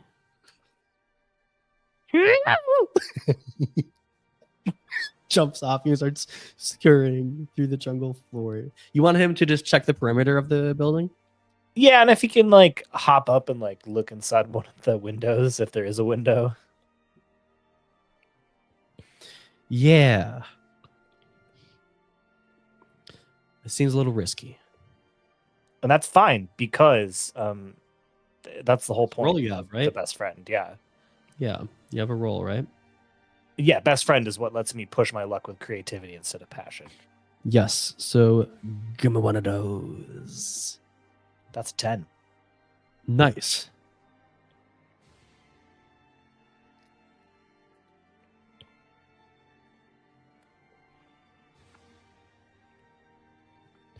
So King comes back. And he sees a little like frantic. And he's like, it's like making like hand motions. Calm down. What did you say? And he bundles up his fur in a way that resembles he's wearing robes and sort of like moves his hand across his face like he has a beard. All right, He's dear walking to tell you- sages. I gotcha. Yep. But No, I think he wants to be a model. No. Can make The clothes. Earth Sages are in there. Okay, all right, King. We'll talk later. thumbs up. He gives a thumbs up. Okay. Don't. But And he starts moving his hands around like he's water bending. Ling is also in there. And then he puts his hand behind his back and falls to the ground, closes his eyes. Ling is unconscious, tied up. And that's the only two people in there. And he holds up 4 fingers. Okay, 4 words. No. Oh, there's 4 people in there. The other 3 Earth Sages are in there. Or the other 2 Earth Sages. Teto is just stunned at this display of communication between Haru and this singing It's- groundhog. Such a good bit, but like literally in the move it says you don't know how, but you understand each other. No one else knows. That's for No sure. one else knows, but you understand each other. Oh, it's very funny. And then you hear coming from the shack. No, I swear, it was a singing groundhog and it went this way. As King looks, he goes, he scurries into the sleeve of your pants to climb up back into wherever the pouch is that you hold him. And you feel a pair of individuals trudging through the jungle, walking towards you. Teto is going to quickly grab onto Haru and see if he can generate a gust of wind below them so that they can get up into the trees. That's so funny because I was going to have us go down under the ground. Yeah. And I love it. We're literally the opposite. So I that's mean, what we you can have, Haru. split up if you want to. No, I love this. No, do your thing. All right. So I feel like you're Justin, it's thinking just with like your whoever elements. got to the mic first. I think because of the added factor of carrying Haru with you, I think this is gonna be a push your luck. Thanks, Danny. It's higher than your focus, so this is what you want to be doing. Can I live up to my principle? Can I do that? I think Yeah, survival makes sense if you want I to do it do with that. friendship, but you know what? It doesn't matter. You'd be rolling less. I'll push my luck regular. Okay. It's a 5 Hey. plus 1. Oh, that's within helping distance. Yeah, 6. Can I kick a little earth pillar up to give Did us you a- add the -2 from guilty? Dang it. Oh shoot! No, I didn't. I didn't do that at all. No, you're a good GM. Good GM. Yeah. So it's so it sounds like it's a 4. Yeah, it's not a good roll. It's an Okay. attempt. Not gonna help. No, please don't. I don't want to give you any more fatigue. So, okay. So it's just a miss.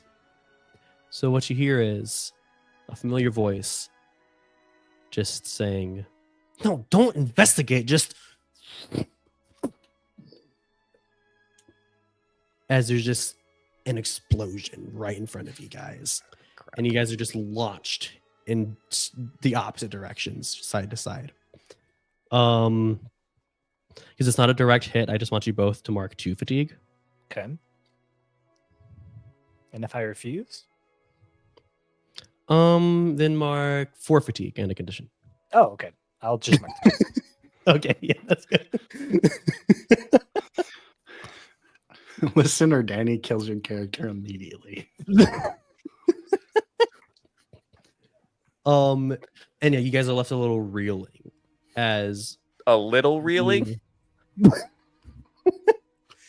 As after the ringing in your ears dissipates, you hear and can see in the distance, in the crater that was created, you see some empty moon pirates get there and be like, "You could have killed them." And then you see your voice say, "Isn't that the point?" And the pirates begin spreading out to search the jungle.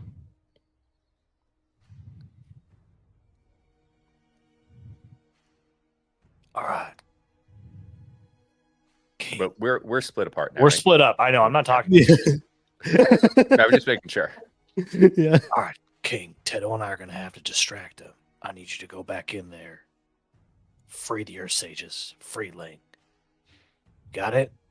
This should all be out here now. I know. Don't worry. We're going to make a big noise. They're going to all come out. You're going to be fine. You're going to be fine. You see Fine. a tiny little part of the corner of his ear has been singed off. It looks like the bite off an apple. Oh, Oh, hell no. Oh. Yo, you done messed up. You're all gonna die. So, Danny, Mm-hmm. if your pet ever gets hurt, I have to mark a condition. Do you think this counts? I mean, No, Danny, this is cosmetic. Come on now. Don't do this to us. You already killed May. You killed Ling. you don't need to kill a groundhog. I don't want to be dead. You probably killed Fung. You have the conditions to spare, Hari. Yeah, I think because I mean your pet is on your person as you're hit, Blown. Yeah. blown by a That's fair. combustion bin. So I yeah, think I will mark guilty then. And Okay. then agree. yeah, and you see him scratching his head as he shakes himself off, and he just goes, I'm gonna give you so many treats when we're done with this. All right. You got this. You got this. I mean, I don't talk. You got this. Yeah, you don't talk, but like we understand each other. Yeah, that'd be crazy. We got a thing going on. Yeah.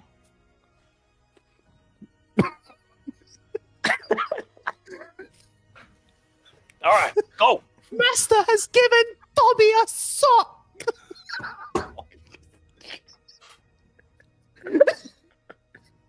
Come on. That's Get it together. that's a little too silly for me. He badgers him, scurries off. He scurries off.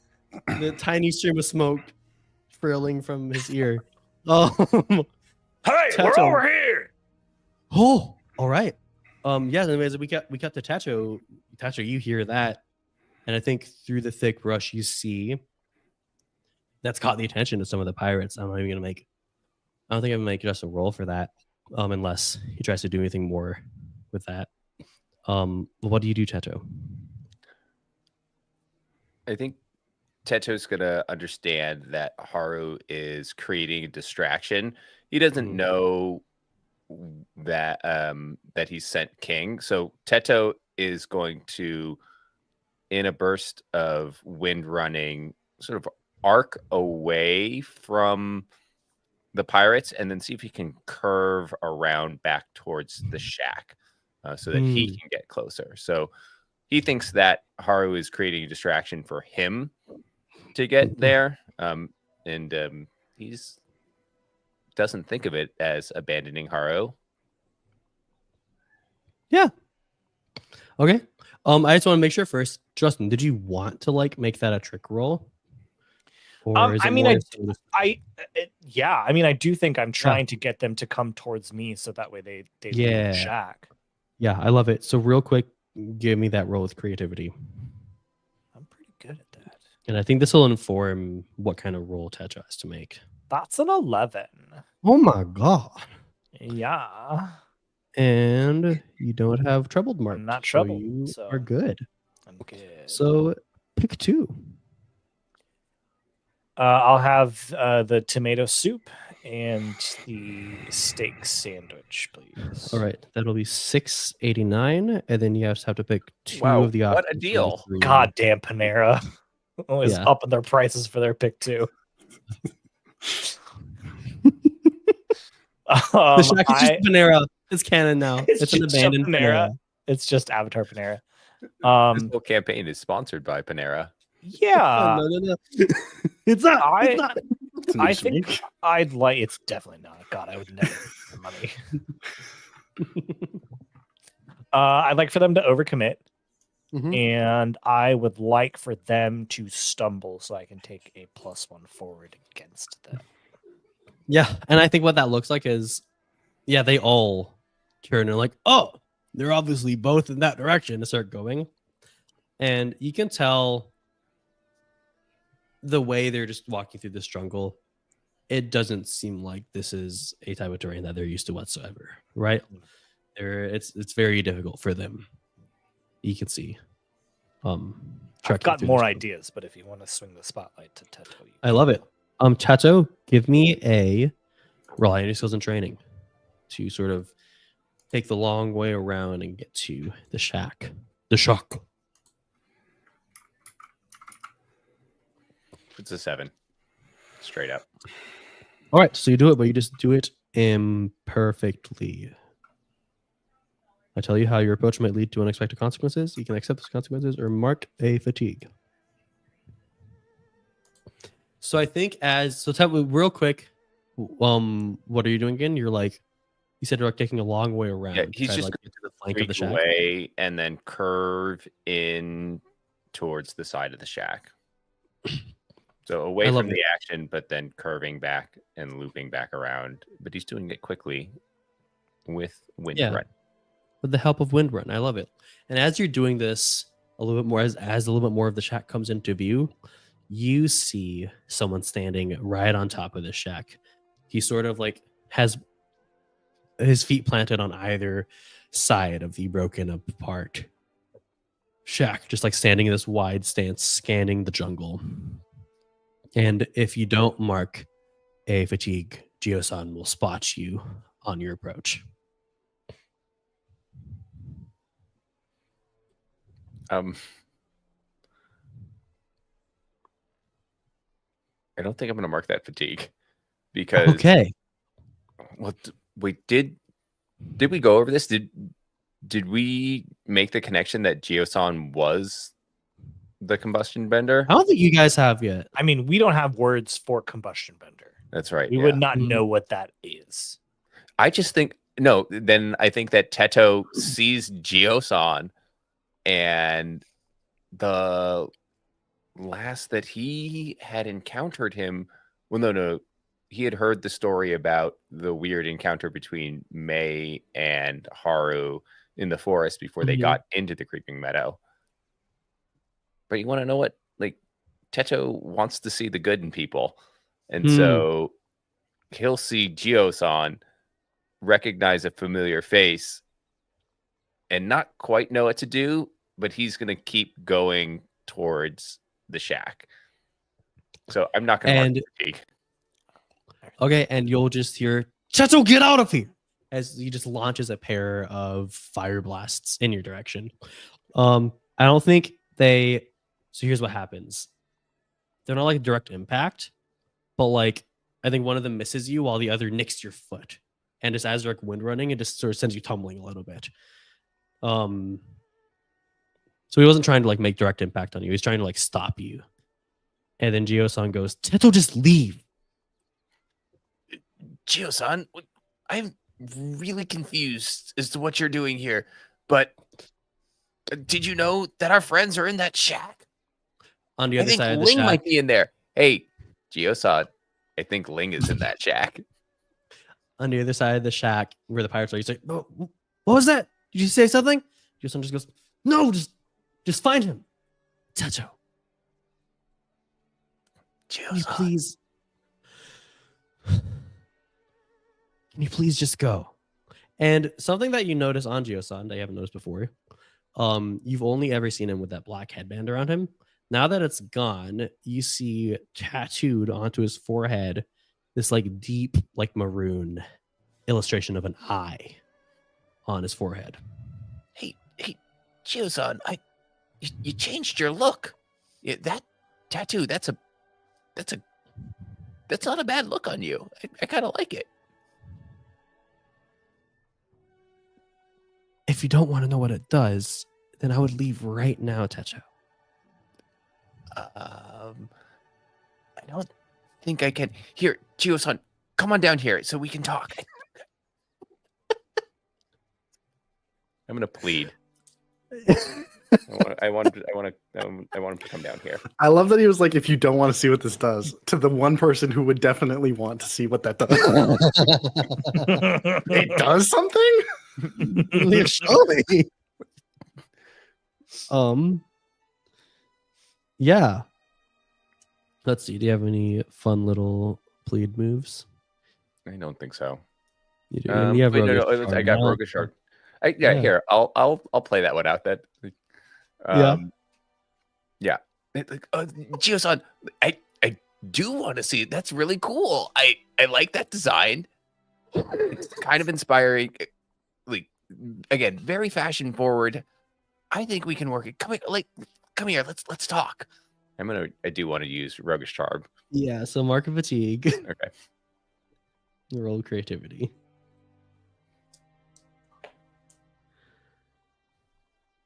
Eight. Plus 2, 10. Oh, that's the emotional roller coaster. That was insane. He sort of, as an audience, we see him look down into the shack, getting a view of into the shack that Tato doesn't have, and we see him just look at the unconscious, tied up Ling in the shack beneath him.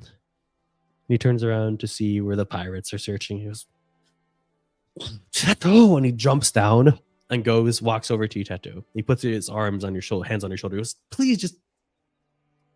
And Teto will give him a hug. It seems like he needs a hug. And Gio-san's just like frozen. Giving King the perfect opportunity to sneak in. I love that. Yes, I love it. Yeah. I don't think Teto even sees that. I think as an audience, we see zooming out, seeing this hug, King just going and just gnawing at the ropes around the Earth Sages and eventually around Ling. But we do cut back to Gio-san, and there's just this utter look of confusion on his face.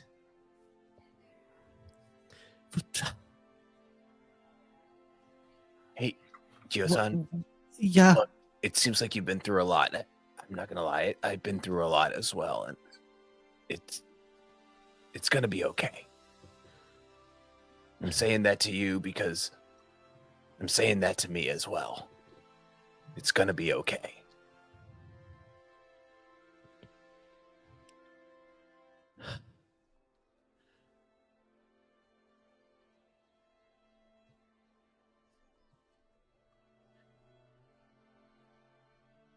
I want to quickly Haru. Yeah. What are you doing? There are 4 pirates Yeah. that are approaching you through the jungle. This Clumsy. does not concern me at all. Okay. Not even on his register. Okay. Yeah.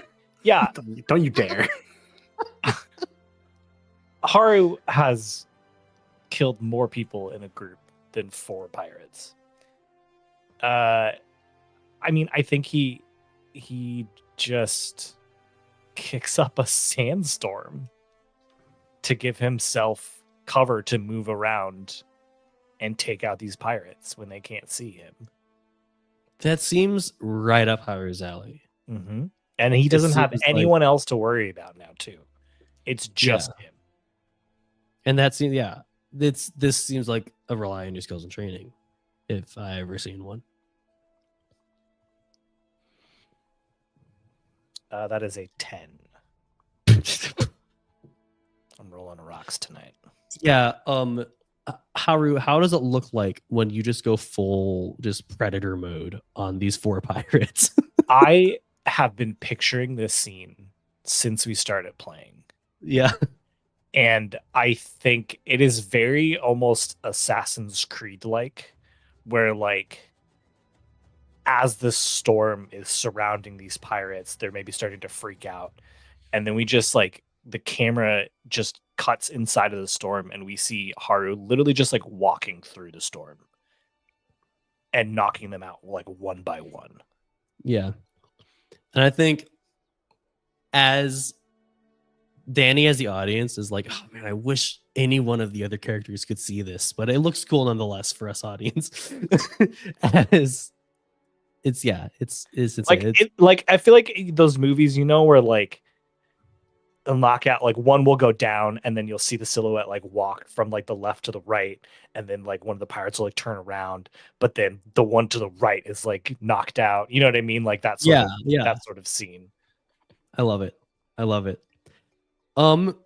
Sam had asked a question in the private chat that I want to address and bring up to Justin too, the other Avatar GM. I guess we've all GM'd Avatar at this point.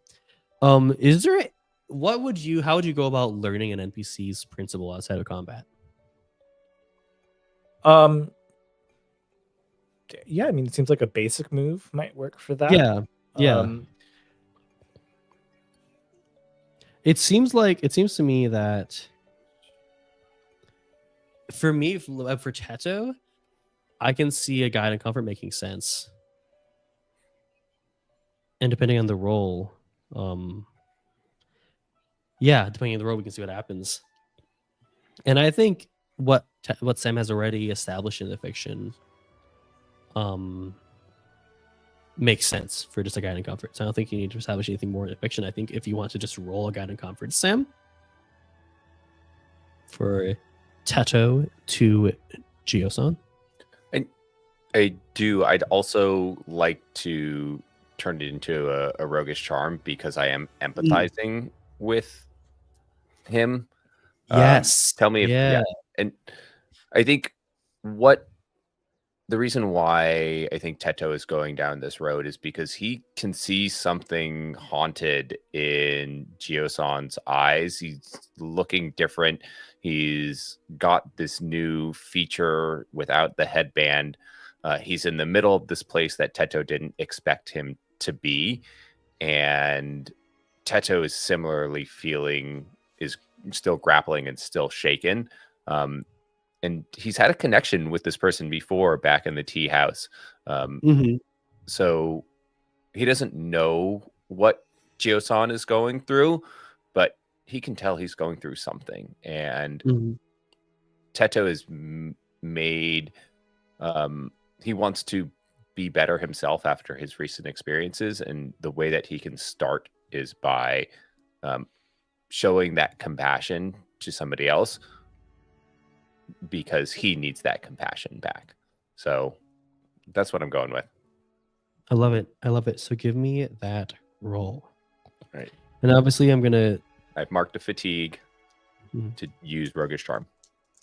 Yeah. And obviously because it's not versus a PC, some things might be a little different, but I think depending on the role, I think you can also find out what the principle is too. Let's see what it is. Right. I'm at an 8. Plus 2 is a 10. Nice. So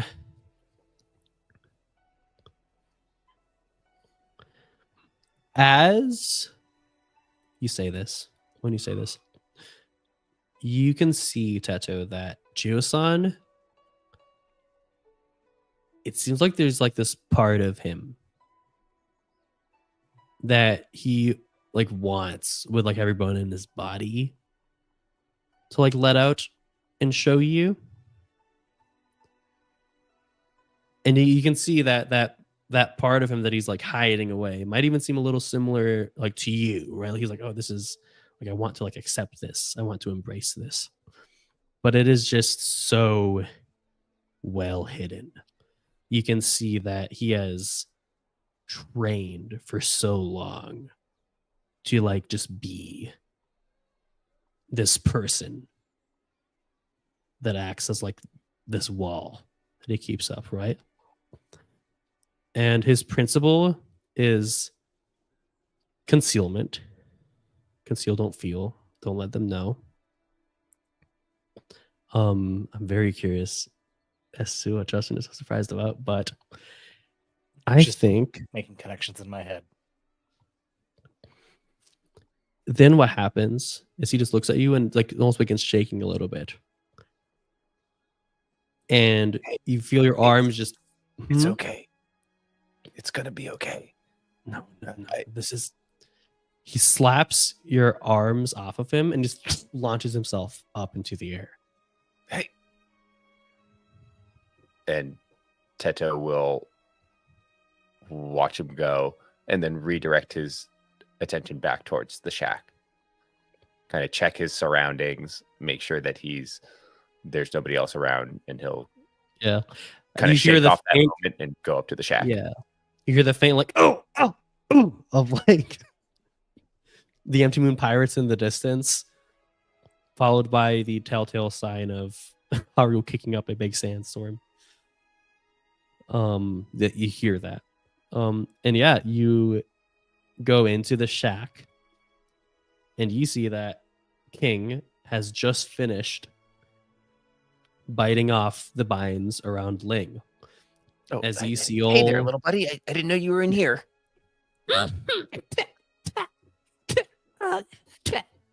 He's just spitting out a bunch of hemp from his mouth right now. Yeah, I wouldn't eat those ropes, but I mean, like, I don't know. You and I really don't talk that much, so I would have told you not to. Teto!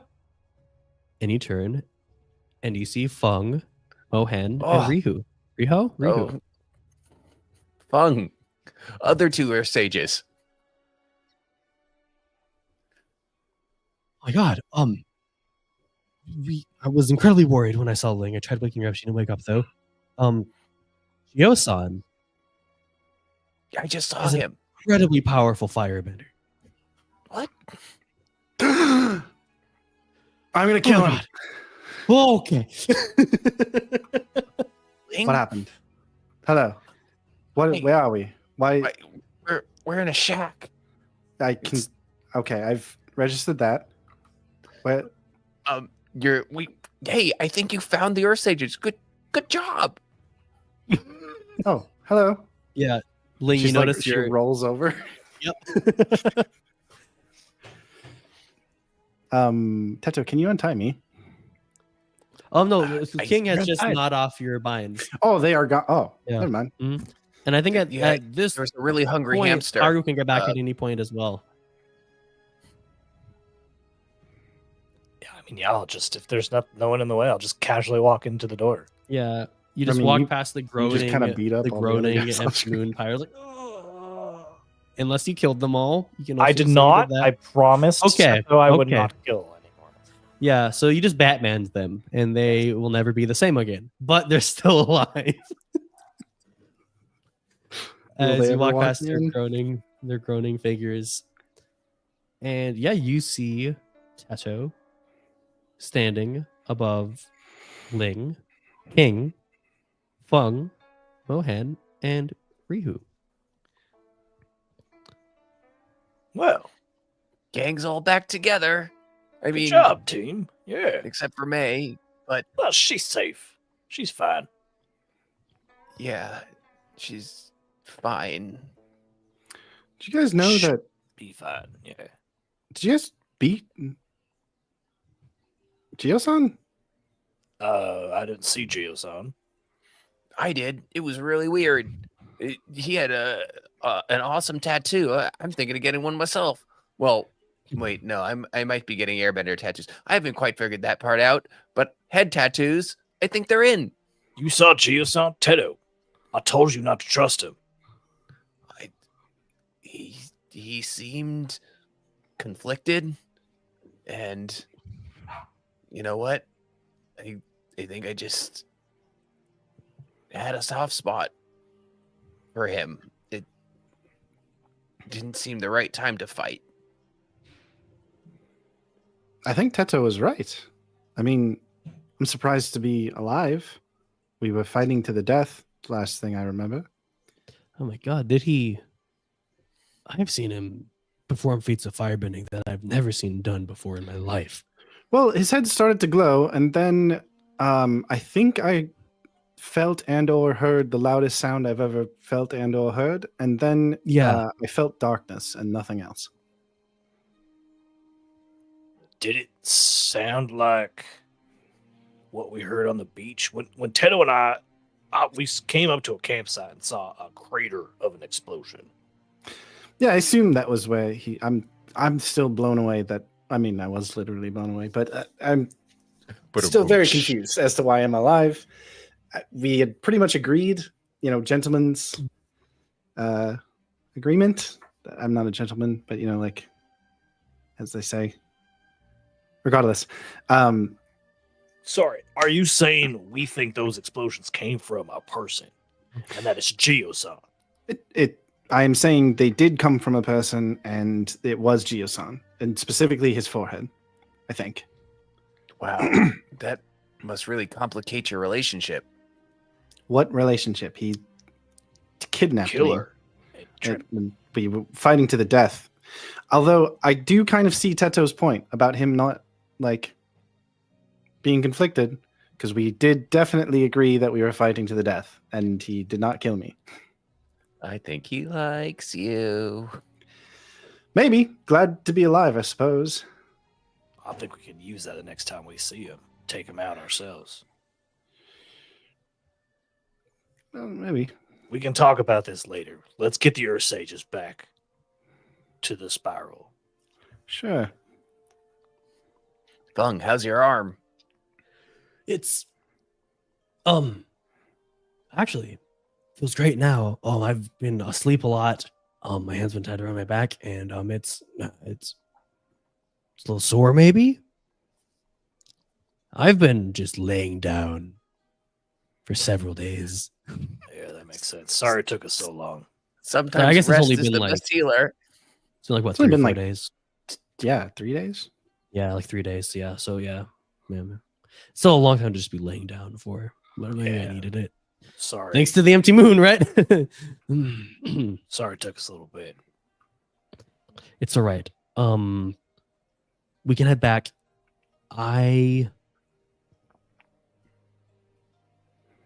think someone might have been following Geo-san here, though.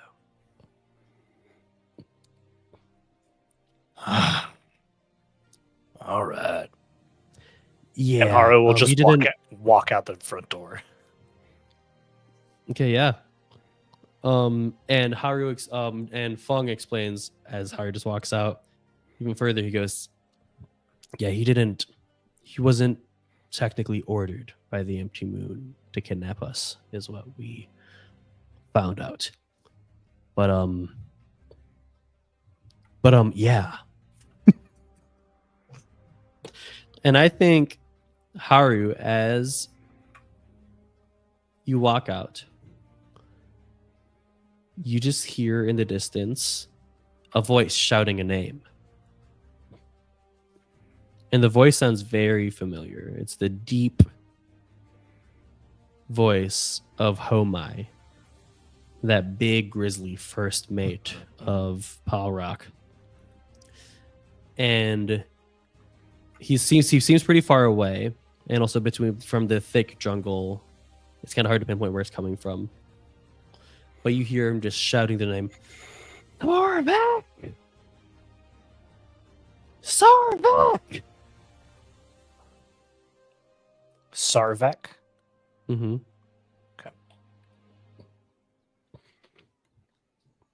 And I'll walk back in and be like, all right, whoever's following him is busy right now. We got to move right now.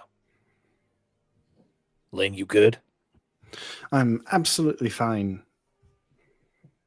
You sure? Light as rain. Couldn't be better.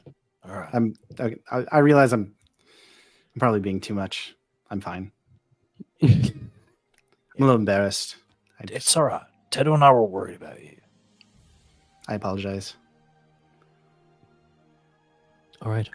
All right. It's okay. I really would have been able to handle him. He really isn't like that much of a threat. It's just that his head explodes. So like, it's not my fault. Just that It's not your fault.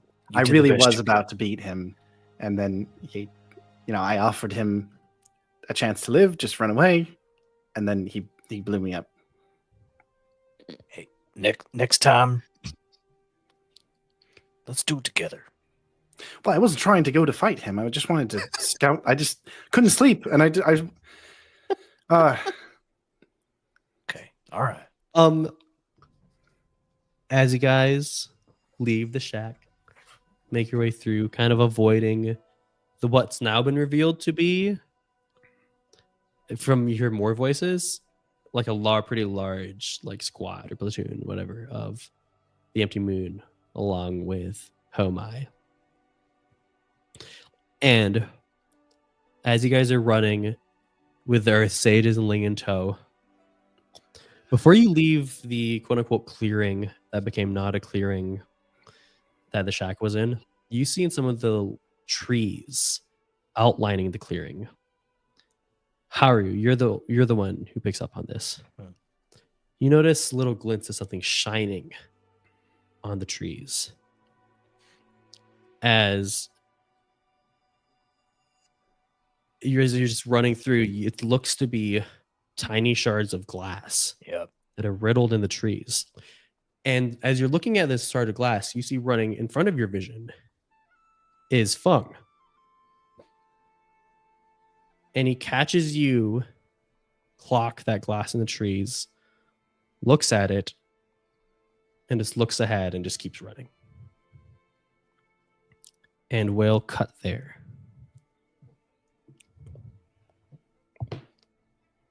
I have confusion. Me too. Okay, that's okay. Me too. Make a note to talk to Fung about glass and trees. What the heck?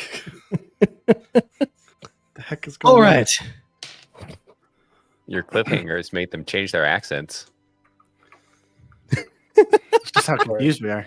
Or I is love this it. my accent? And I normally talk like that. That's Haru. Haru just talks like this. That was Whew. fun, Danny. Thank you. Yeah. Extra long yeah. episode tonight. No. Yes. Very long. Typically I go and before Yeah. time. We're just in it though. You're just in it. You're just in it. Well, that's all I got. Appreciate you. Thank you for being a great GM. Thank you. Thank you to the rest of you.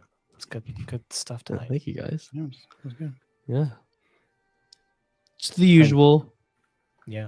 Check out our Patreon. Talk with If us you on want. Discord. If you want. If you want. Oh, please do. We can't If you force want. you to do anything. Can't force but you. We'd love to have you around. We have good times. Yeah.